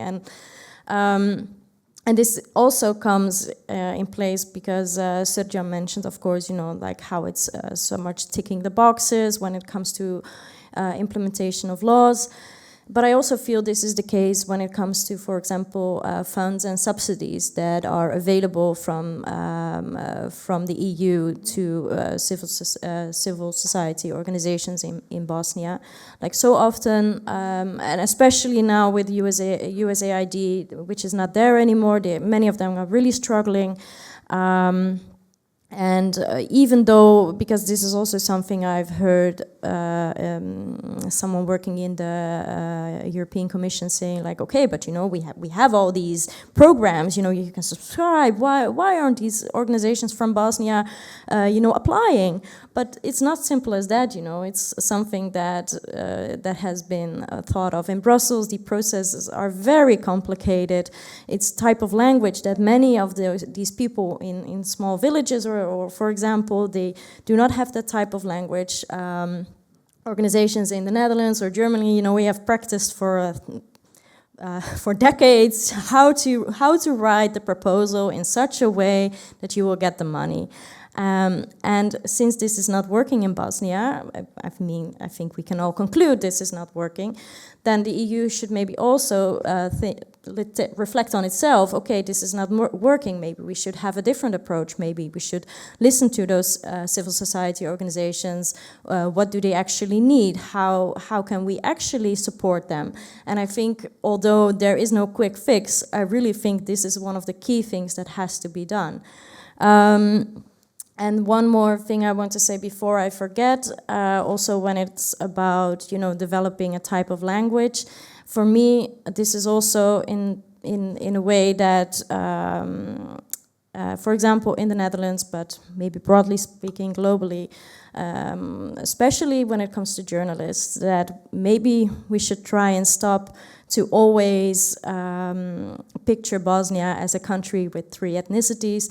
Maybe we should look at it in a different way, that it's actually one group of people who are only, you know, working in the interest of their own ethnicity, and then there's a group of people that are actually doing lots of good things and working towards a democratic country. Because if we keep on highlighting these divisions, which are certainly there and we should not ignore them, but we should also, you know, for example, if you look at environmental movements, it's not like if Azra is sitting in the office and all the time she's thinking like, oh my God, look how good we are sitting here with many different ethnicities. No, you know, they just have a common goal and they are fighting for their own nature. It has nothing to do anymore with those ethnicities. So yeah, that's what I wanted to add. Thank you so much, Arlene. Are there, at this point, yes, I see 2 hands, 3 hands. Let's start from the back and move forwards. We'll, and please also state who you are, where you're from, and then if your question is directed to a particular person, that also helps. Hi, Bekir. Bekir College. As a psychologist, I have the following question. I would love to hear your thoughts on the following question. Considering youth, hope, and the experienced hopelessness, how to facilitate structural experiences of ownership in contributing to innovative solutions to, for instance, environmental challenges, as Azra mentioned, as Azra mentioned. So I would love to hear the thoughts on how to involve youth. Yeah. Thank you. Let's also take the second and third question that we can move forward. Thank you. Hi, yes, thank you very much for your insights today. My question also has to touch upon what Ms. Koster said about these ethnic divisions. I think we spoke a lot about very important things today, about security, about constitutional reform. But I think something that's at the core of the issues in Bosnia is that there's still a sense of okay, but what is Bosnian identity? Who do we belong to? I think this kind of rhetoric is very pervasive and it's been used by politicians both in Bosnia and in neighboring countries as well. So my question is, how do we bring about an environment where everyone, no matter if they're from Sarajevo or from Banja Luka or from Bihać or anywhere in Bosnia, any of these small places as well, which are all equally important, how do we foster an environment where we all feel like we're fighting for change together and where we can be kind of exploited to, always think against each other and always point fingers at each other instead of working together. And of course, I think, as we spoke, I think environment is a great issue that everyone can take ownership of, but what are the other kind of mediums or channels that we can use? Maybe is it sports, is it music, is it food? There's so many different ones. And I also want to ask, okay, but what could be the EU's role in instituting this? Because I think we can all agree that just dealing with the politicians could go on for another 30 years. And that would be my question. Anyone can answer. Thank you very much. Thank you. Let's go to Maya for the question before returning to our panelists again. Right here in the front row. Thank you. I want to go back to what Azra said about citizens not understanding the EU process, not understanding the language, not understanding the approach. Yeah, okay, I'm sorry. And that is quite correct, but also because some of you come from the NGOs, you come from the civil society. I have to throw back to you again, because you also use the same language, you also have the same approach. So for example, when you were explaining democratization, You said democratization of political parties, integrity of elections, but what does it actually mean to the citizens? How can you make that plastic? It doesn't mean anything to them. It's the same language, it's the same gibberish as if, the European Union process. So how do you make it plastic for the citizens, especially with the use of AI, with the use of technologies, and so on? Thank you. Who would like to reply first? Azra? Okay. You don't need to, but yeah. I will first answer the last question from Maya. Is like we don't use the reason why these environmental struggles are successful is partially, I would dare to say, also for us understanding that we cannot use these abstract terms and concepts when working with people on the ground. And for me, myself also, a lot of these concepts were very much abstract because we firmly believe that if we are not able to explain something really simple, we are not able to understand it fully, we ourselves. So, unlike all of these big donors that Marlon just mentioned, we do not go to the local communities and say, this is the way, this is how this should be done. So we have the situation, crisis of civil society sector is also greatly part the responsibility of big donors within the region is because they create these programs in, all across in European centers. And they say, this is what you need, this is what you should do. Or this worked here, so let's implement this program also here. And then you have civil society sector that has to adapt to this language, to use these terms, to, in order to get the money for the job that they are already doing, the great job that they are doing. And of course, also I have to say, and be honest, also within this civil society sector across our region, not everyone is doing the great job, and there are unfortunately some of them who are purpose to themselves. And that's it, that's the reality, but that's also the European reality. Even more so, I would dare to say, than in our region. So we don't come with that mindset of, you should patronizing myself, you should do this. We come, we assess the needs, people tell us what they need, and we then tell them, we can connect you with these groups so they can share these experiences. This is what has worked here, and that's it. But yeah, the key is not to use those terms. I completely agree, because it's so abstract. And I always go, this is my mindset, my mom is not a highly educated woman, and I always go to her when I speak about something. I ask her and my neighbors, do you understand what I'm saying? If they don't understand, then no one will. It doesn't matter if I do understand that. Regarding the involvement of youth and how to improvise and have the innovative tactics, that's I would dare to say, a question. It's a global challenge, a global problem, not only for our region, but for our region is they really young people want to be heard. I'm still part of this youth group still for a few months. But I did work with youth a lot. Our team is very, very young, so mostly contained by the young people. Is having them not having all the skills and all the knowledge they need, but having the support system that they can, and a healthy environment, in a sense that it's not toxic and that people are there to share the knowledge and that you can grow and improve your skills. But I firmly believe, because I see two of you here, you are all obviously have Balkan origin. I firmly believe in brain circulation. So so I would be really happy if I would see, and I've done a lot of research on this.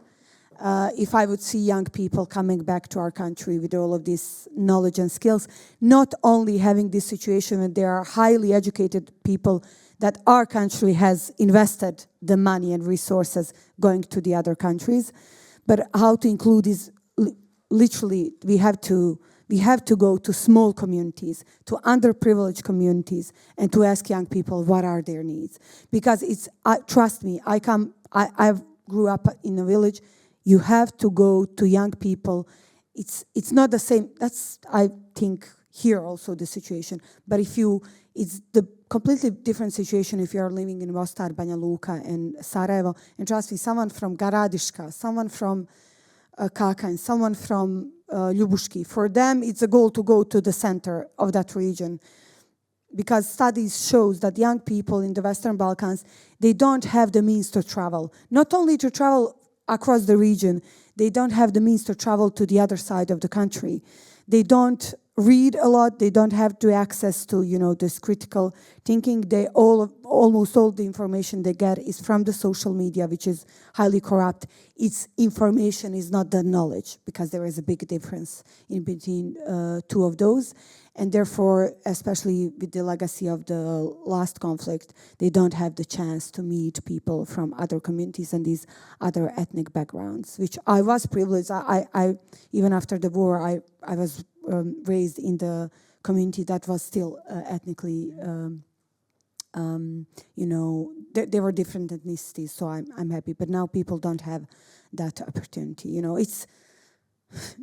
This is really personal for me because I've been through all of these struggles, but also I just had this experience yesterday meeting these brilliant girls from Zagreb. We met on a train, and we discussed this issue, and she also shares this, So I feel empowered to share this because I know that this is a struggle for the people from the region. I will stop here. Thank you, Azar, as well, for the very personal reflection. I saw Sarjan in thoughts. Would you like to respond briefly before? To answer your question, you are probably right. Very often civil society is not communicating in the right way their messages, but we should be also aware that civil society can play or should play different roles. Direct communication with the citizens, articulating the citizens' need is one of the possible roles, but also civil society is playing the role of advocating for changes, and it should be capable of communicating a right diagnosis of the situation, and if its idea to participate in policy debate, the society need to be at the same level of discussion, if discussed with the EU or with the stakeholders, or if discussed with the decision makers. So in that regard, I think that is necessary to play both roles. And I do agree with Azra that sometimes EU maybe is not communicating in the right way, but also I believe that what is the problem when it comes to the citizens' trust in the EU accession process? It's also credibility of the process as such. And we should not underestimate the capability of citizens to understand what's happening. And they are looking, of course, from the perspective of their own interest. People understand that very much. And they look what is the consequence of, I don't know, Bosnia and Herzegovina hasn't adopted growth plan or adopted what that will mean for the citizen in Kakanj or in Trebinje. What are the concrete consequences of that? Of course, that we cannot expect, and probably that's the case in Europe, that citizens are not participating in the policy debate on, I don't know, what could be the super specific thing which is not part of their own life. Referring to the Ivan's question, how to achieve that, I think that we should be aware that political elites are very clever in using different tactics to prevent collective actions of the citizens in Bosnia and Herzegovina across the ethnic lines. That is very important for them, to prevent collective actions across the entity lines. and they are spending a lot of energy and in thinking how to do that, because that would jeopardize their position of unlimited control of the resources, processes in the country. And their tactics is also to escalate time to time, to escalate crisis, but not completely, just in order to do homogenization of their ethnic group. If the crisis is present, of course the positions of leaders, their own positions, matters a lot, and institutions are put aside. So discussing on democratization, those are all things that and lessons that we learned, I do hope, over the 30 years, and that democratization is something that, in my opinion, the most important thing for Bosnia and Herzegovina now. Thank you. Marjolein, you were also reacting. Yeah, I think also it's perhaps also a bit hard to know like what is civil society, because when I think of the civil society in Bosnia, I think it's much broader than just the organizations that might have been there for many years. I mean, ACT is still relatively new. They connect with many small communities in all of the villages and rural areas. Those people are not in any institutions. You know, those are just people who go out on the street to protect their rivers, for example.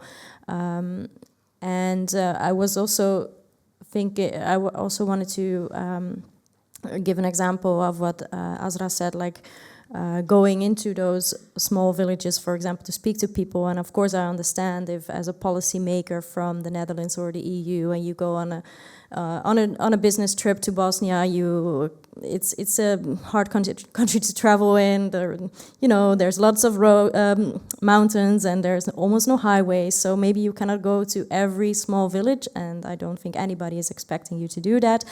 But I do think, for me, the most valuable moments and the most interesting conversations that really have learned me more about Bosnia and the people who live there and how they see their future are, for example, if you go to a random cafe and speak with strangers, or this is my go-to for everybody who is going to visit Sarajevo soon, is to go on a hike to Trebević, drink, yes, go to Jure Franco.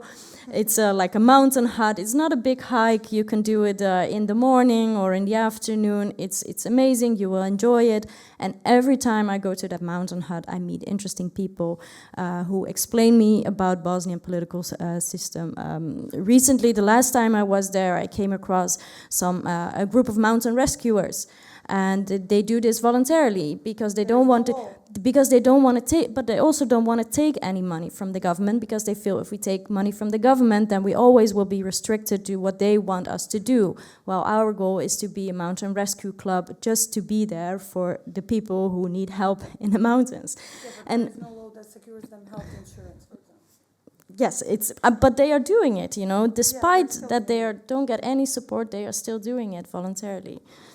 I also wanted to say something else, but I forgot, so. You actually have some time to think about that. Because also about Bosnian identity, of course it's not up to me to say anything about what Bosnian identity is, but I do think it's a very long process.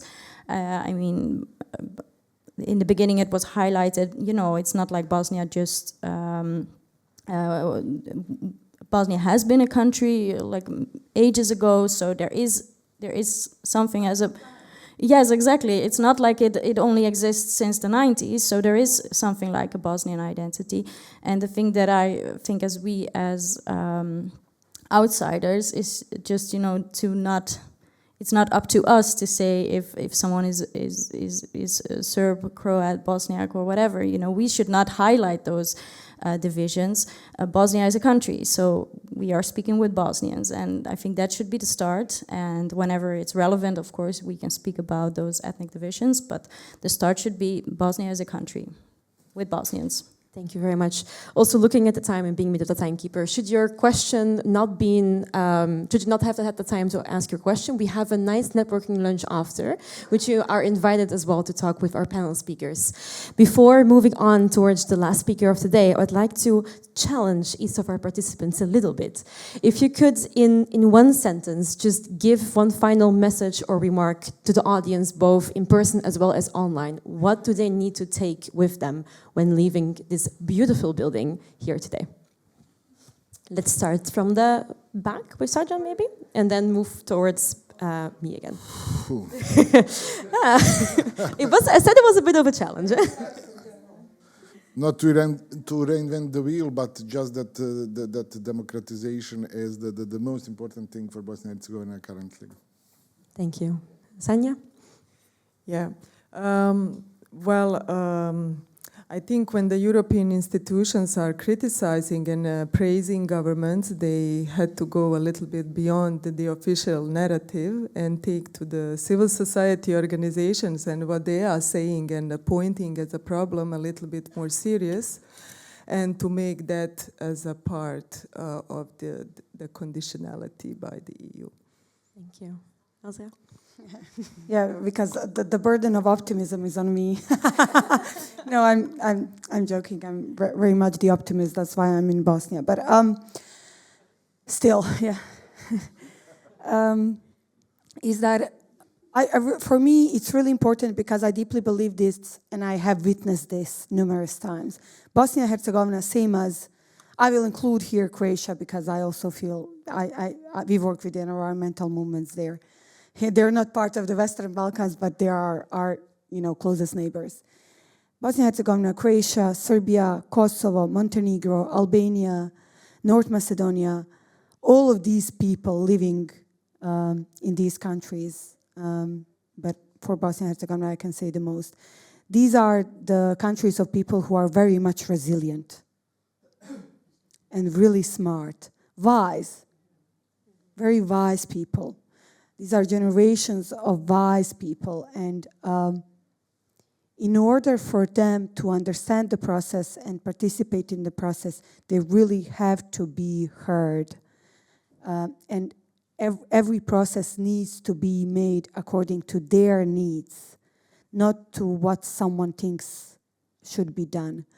And there is so much potential in a sense of that to go over all of these man-made divisions, because environmental struggles and environmental successes prove this more than anything else, that when people have united goal to protect the nature, whether that is, source of Una River in Croatia, where all the peoples from the Balkans have joined, or this Vjosa River in Albania, or, Kruščica or Neretvica in Bosnia and Herzegovina, and or any other river in Serbia. So people come and unite around that because why? Because they understand. Whoever understands their connection with the nature and natural goods, they understand it. So if that is possible on this level, it is possible on any level. And I'm sure that people of our region will not allow for our region to, become just a point or where failed tactics are used, and where the lack of rule of law and democratization will be used to exploit the nature. Because we haven't mentioned it, but in many, many cases, the investors who disrupt, exploit the nature and the people are foreigners from the East and the West, without no discrimination. So all of these geopolitical powers are there. But people are resilient and they will prevail, I'm sure. Thank you. Now, Marjolein, you had some time, or you even get 2 microphones. You get some time to think about what is your final message for our audience. Yeah, and I also thought about what I wanted to say, which I can use as my amazing. Because I also want to make clear that we cannot compare civil society or activism as we know it perhaps in Western Europe to what people are doing in Bosnia, because often there are not structures to support them. If there are laws, then sometimes mayors or politicians just ignore them.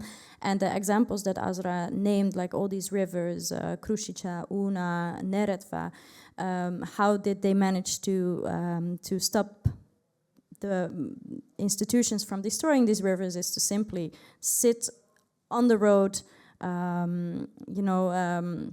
stop the bulldozers that are coming, because that is the only way to do it. Because the normal way, the normal way also sometimes helps. There have also been laws amended, etc.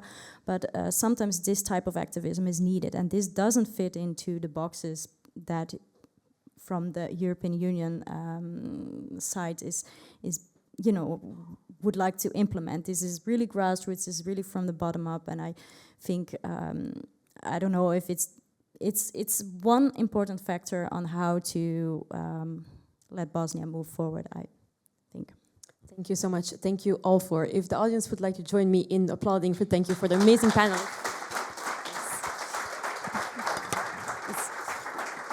Yes, lovely. Now, I have the absolute pleasure and the joy to invite with us the final concluding keynote speaker, who is going to, I am sure, take us towards the great realizations we've had today, both looking at the past 30 years, but also looking ahead at the future.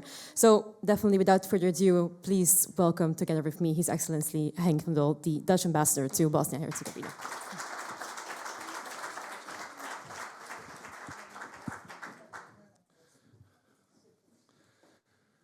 Thank you.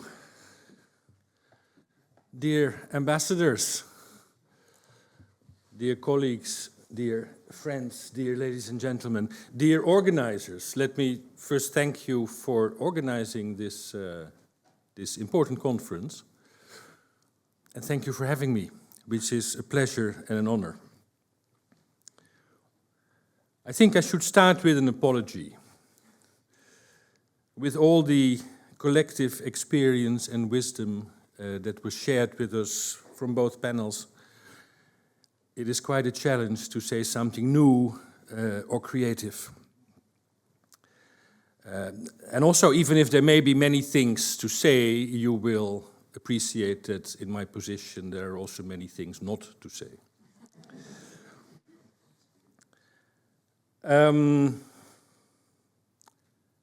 Added to that, I'm very much aware that I'm standing in between you and your lunch. So I will try to make this brief. I wanted to share with you 6 reflections or observations, however you might want to call it. Not necessarily new, some of them perhaps even repetitive of a number of things that we heard this morning. Some of the speakers will recognize their words, almost literally. Not necessarily very profound, definitely not exhaustive, but reflections, I think they may be useful to put things into perspective, to give us food for further reflection and thought. Also, for those of you who are following Dutch politics, you will be aware that the new buzzword is a positive agenda. So I will try to frame some of these observations in a positive agenda, perhaps even incorporating some recommendations for BIH, for the international community, and for the Netherlands. 1. Dayton. I think it is important to see the Dayton Peace Agreement in the proper context and to look once again at its objectives. Dayton was, as we know, not the first attempt of the international community at brokering a peace deal. There was the Cutillero-Carrington Plan, there was the Vance-Owen Plan, there was the Owen-Stoltenberg Plan. All of these plans failed miserably. And let's be honest, Dayton would have failed equally miserably if it wasn't for the simple fact that the Americans backed it up with massive military intervention, that there was a decent amount of arm twisting going on, and obviously that there was an American president who needed a foreign policy success. The result was a deal that made none of the three leaders, Milosevic, Tudjman, Izetbegovic, happy. But it did stop the war. And that was precisely the objective. The aim was not to divide the country in entities or to define an intricate balance between so-called constituent peoples. Those were merely the means to an end. I believe it was Richard Holbrooke himself who pointed out that his book is aptly called To End a War, not to build a state. The Dayton Peace Agreement brought an end to 4 years of massive killing, incomprehensible cruelty, and immeasurable suffering. That achievement is no less valuable now than it was 30 years ago.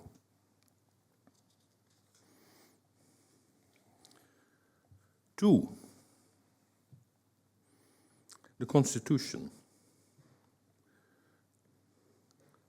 The legacy of Dayton is a country with, to say it bluntly, a flawed constitutional setup.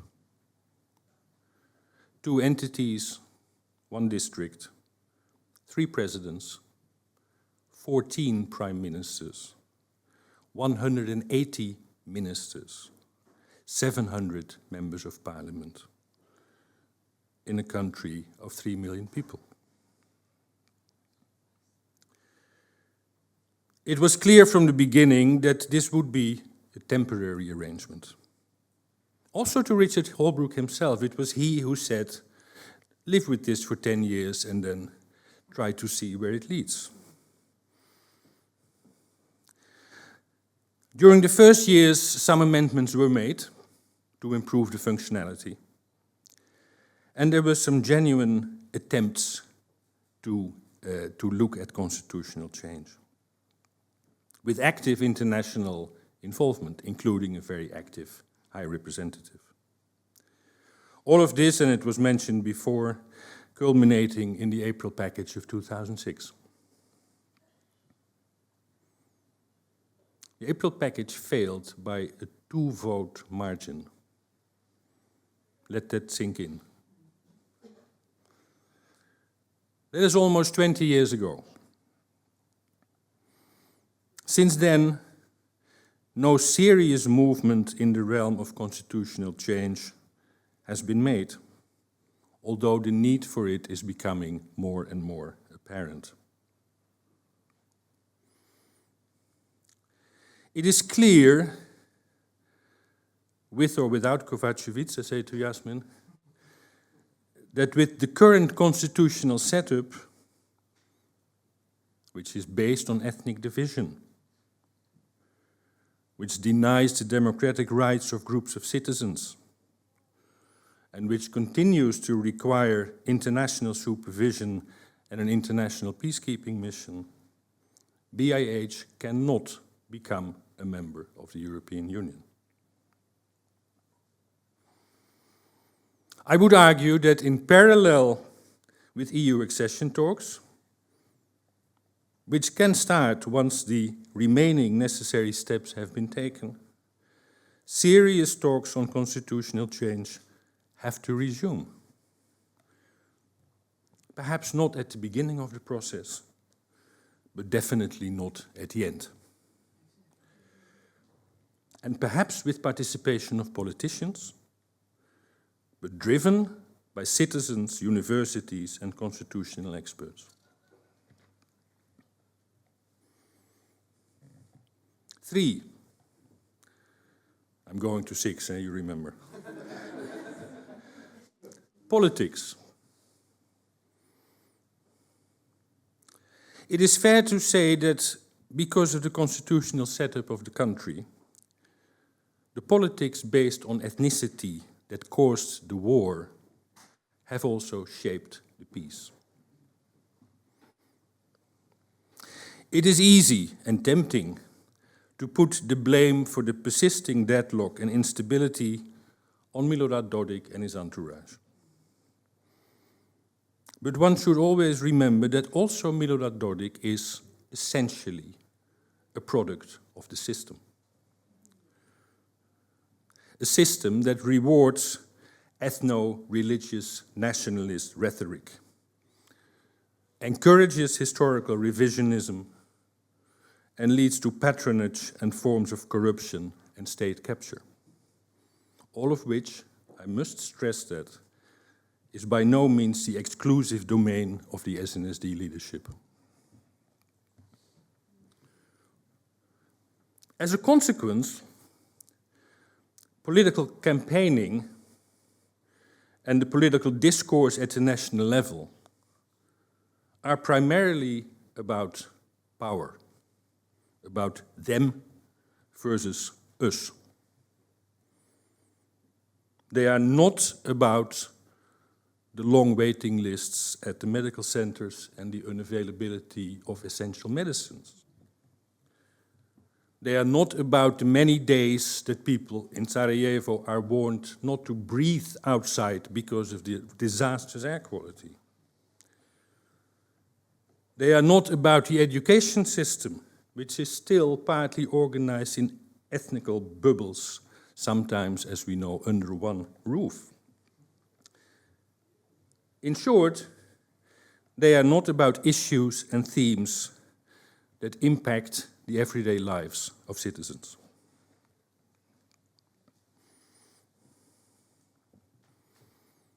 Four, institutions. As unfortunately we learned from many countries in the world, democracy cannot be taken for granted. Like any house, it needs care, maintenance, and the occasional renovation. But most of all, it needs a solid construction. The solidity of a democracy is guaranteed by independent, professional, reliable, and predictable institutions. The judiciary, courts, magistrates, prosecutors, the central bank, the police, a central election commission, a cadastre, a land registry, many more. BIH has these institutions. Some of them are strong and resilient, the central bank. But some others are under attack and run the risk of getting entangled in the politics of ethnicity. We consider it crucial to defend the integrity of state-level institutions, to help them when needed to develop their capacities, and to boost their confidence in implementing their tasks. I'm proud that the Netherlands, like other partners, is doing exactly that. Through our constituency program, we're working closely together with the central bank. We're also working with the different branches of the judiciary, as well as in a regional setting with the cadastre. And we intend to keep on doing that. 5, citizens. In 2013, BIH had 3.5 million inhabitants.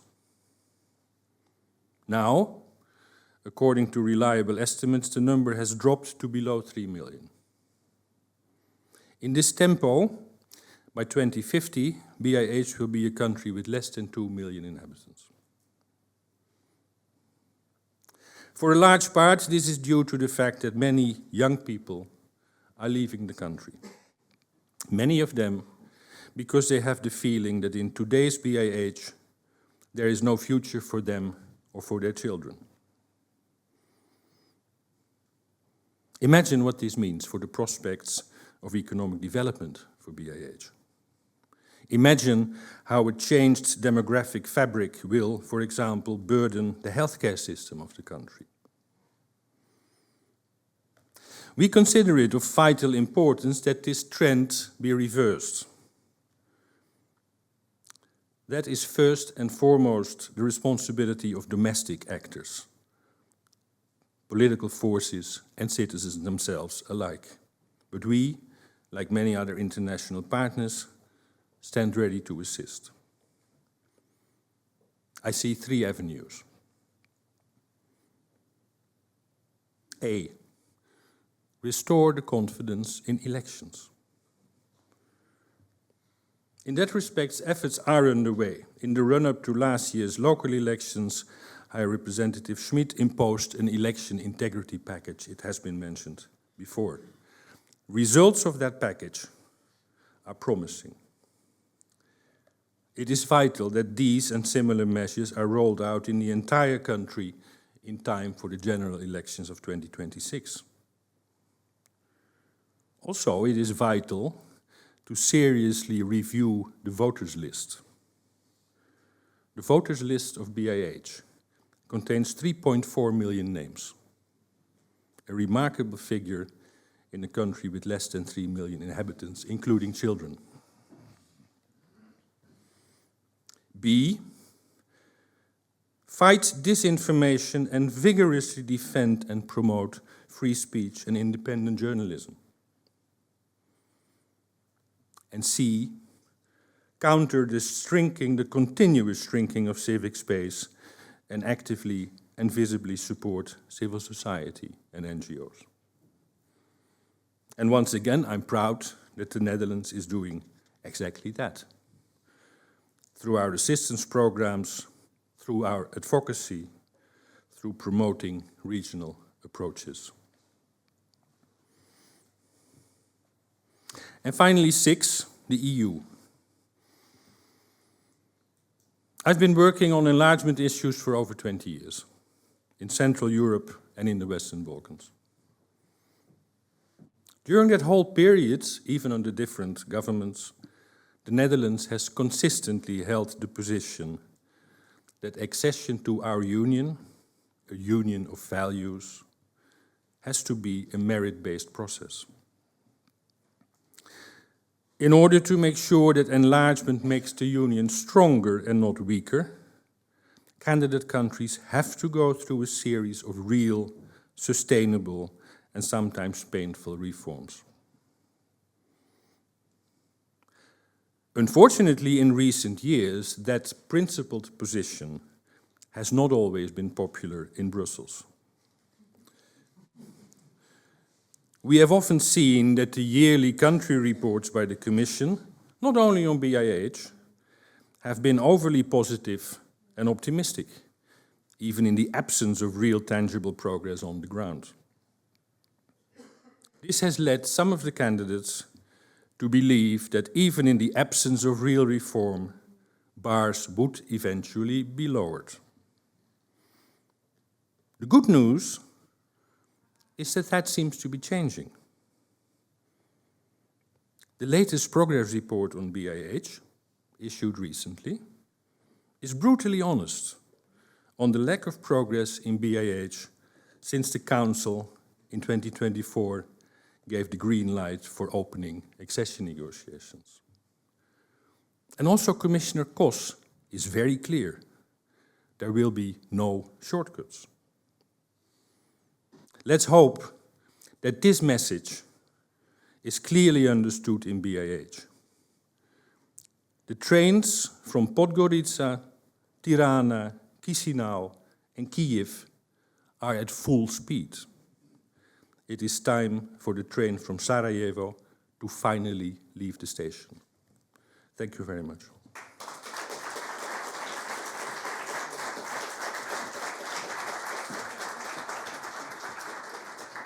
Thank you. Before sending you off to a well-deserved lunch just outside, I would like to invite the co-organizers, so Estelle, Alden, Sheila, Sanya, Wouter, as well as all of our panelists and keynote speakers, to join me here up front for one final last of applause. So, if you could please all come to the front. One final applause, just to round up the day. Here, Mr. Your Excellency from the Bosnia, please also join us in the front. Yes. And a picture, I hope. Yes, and a picture, of course. Thank you all, both the audience here in person as well as online, for joining us for today. So please, to round up the day, one final last.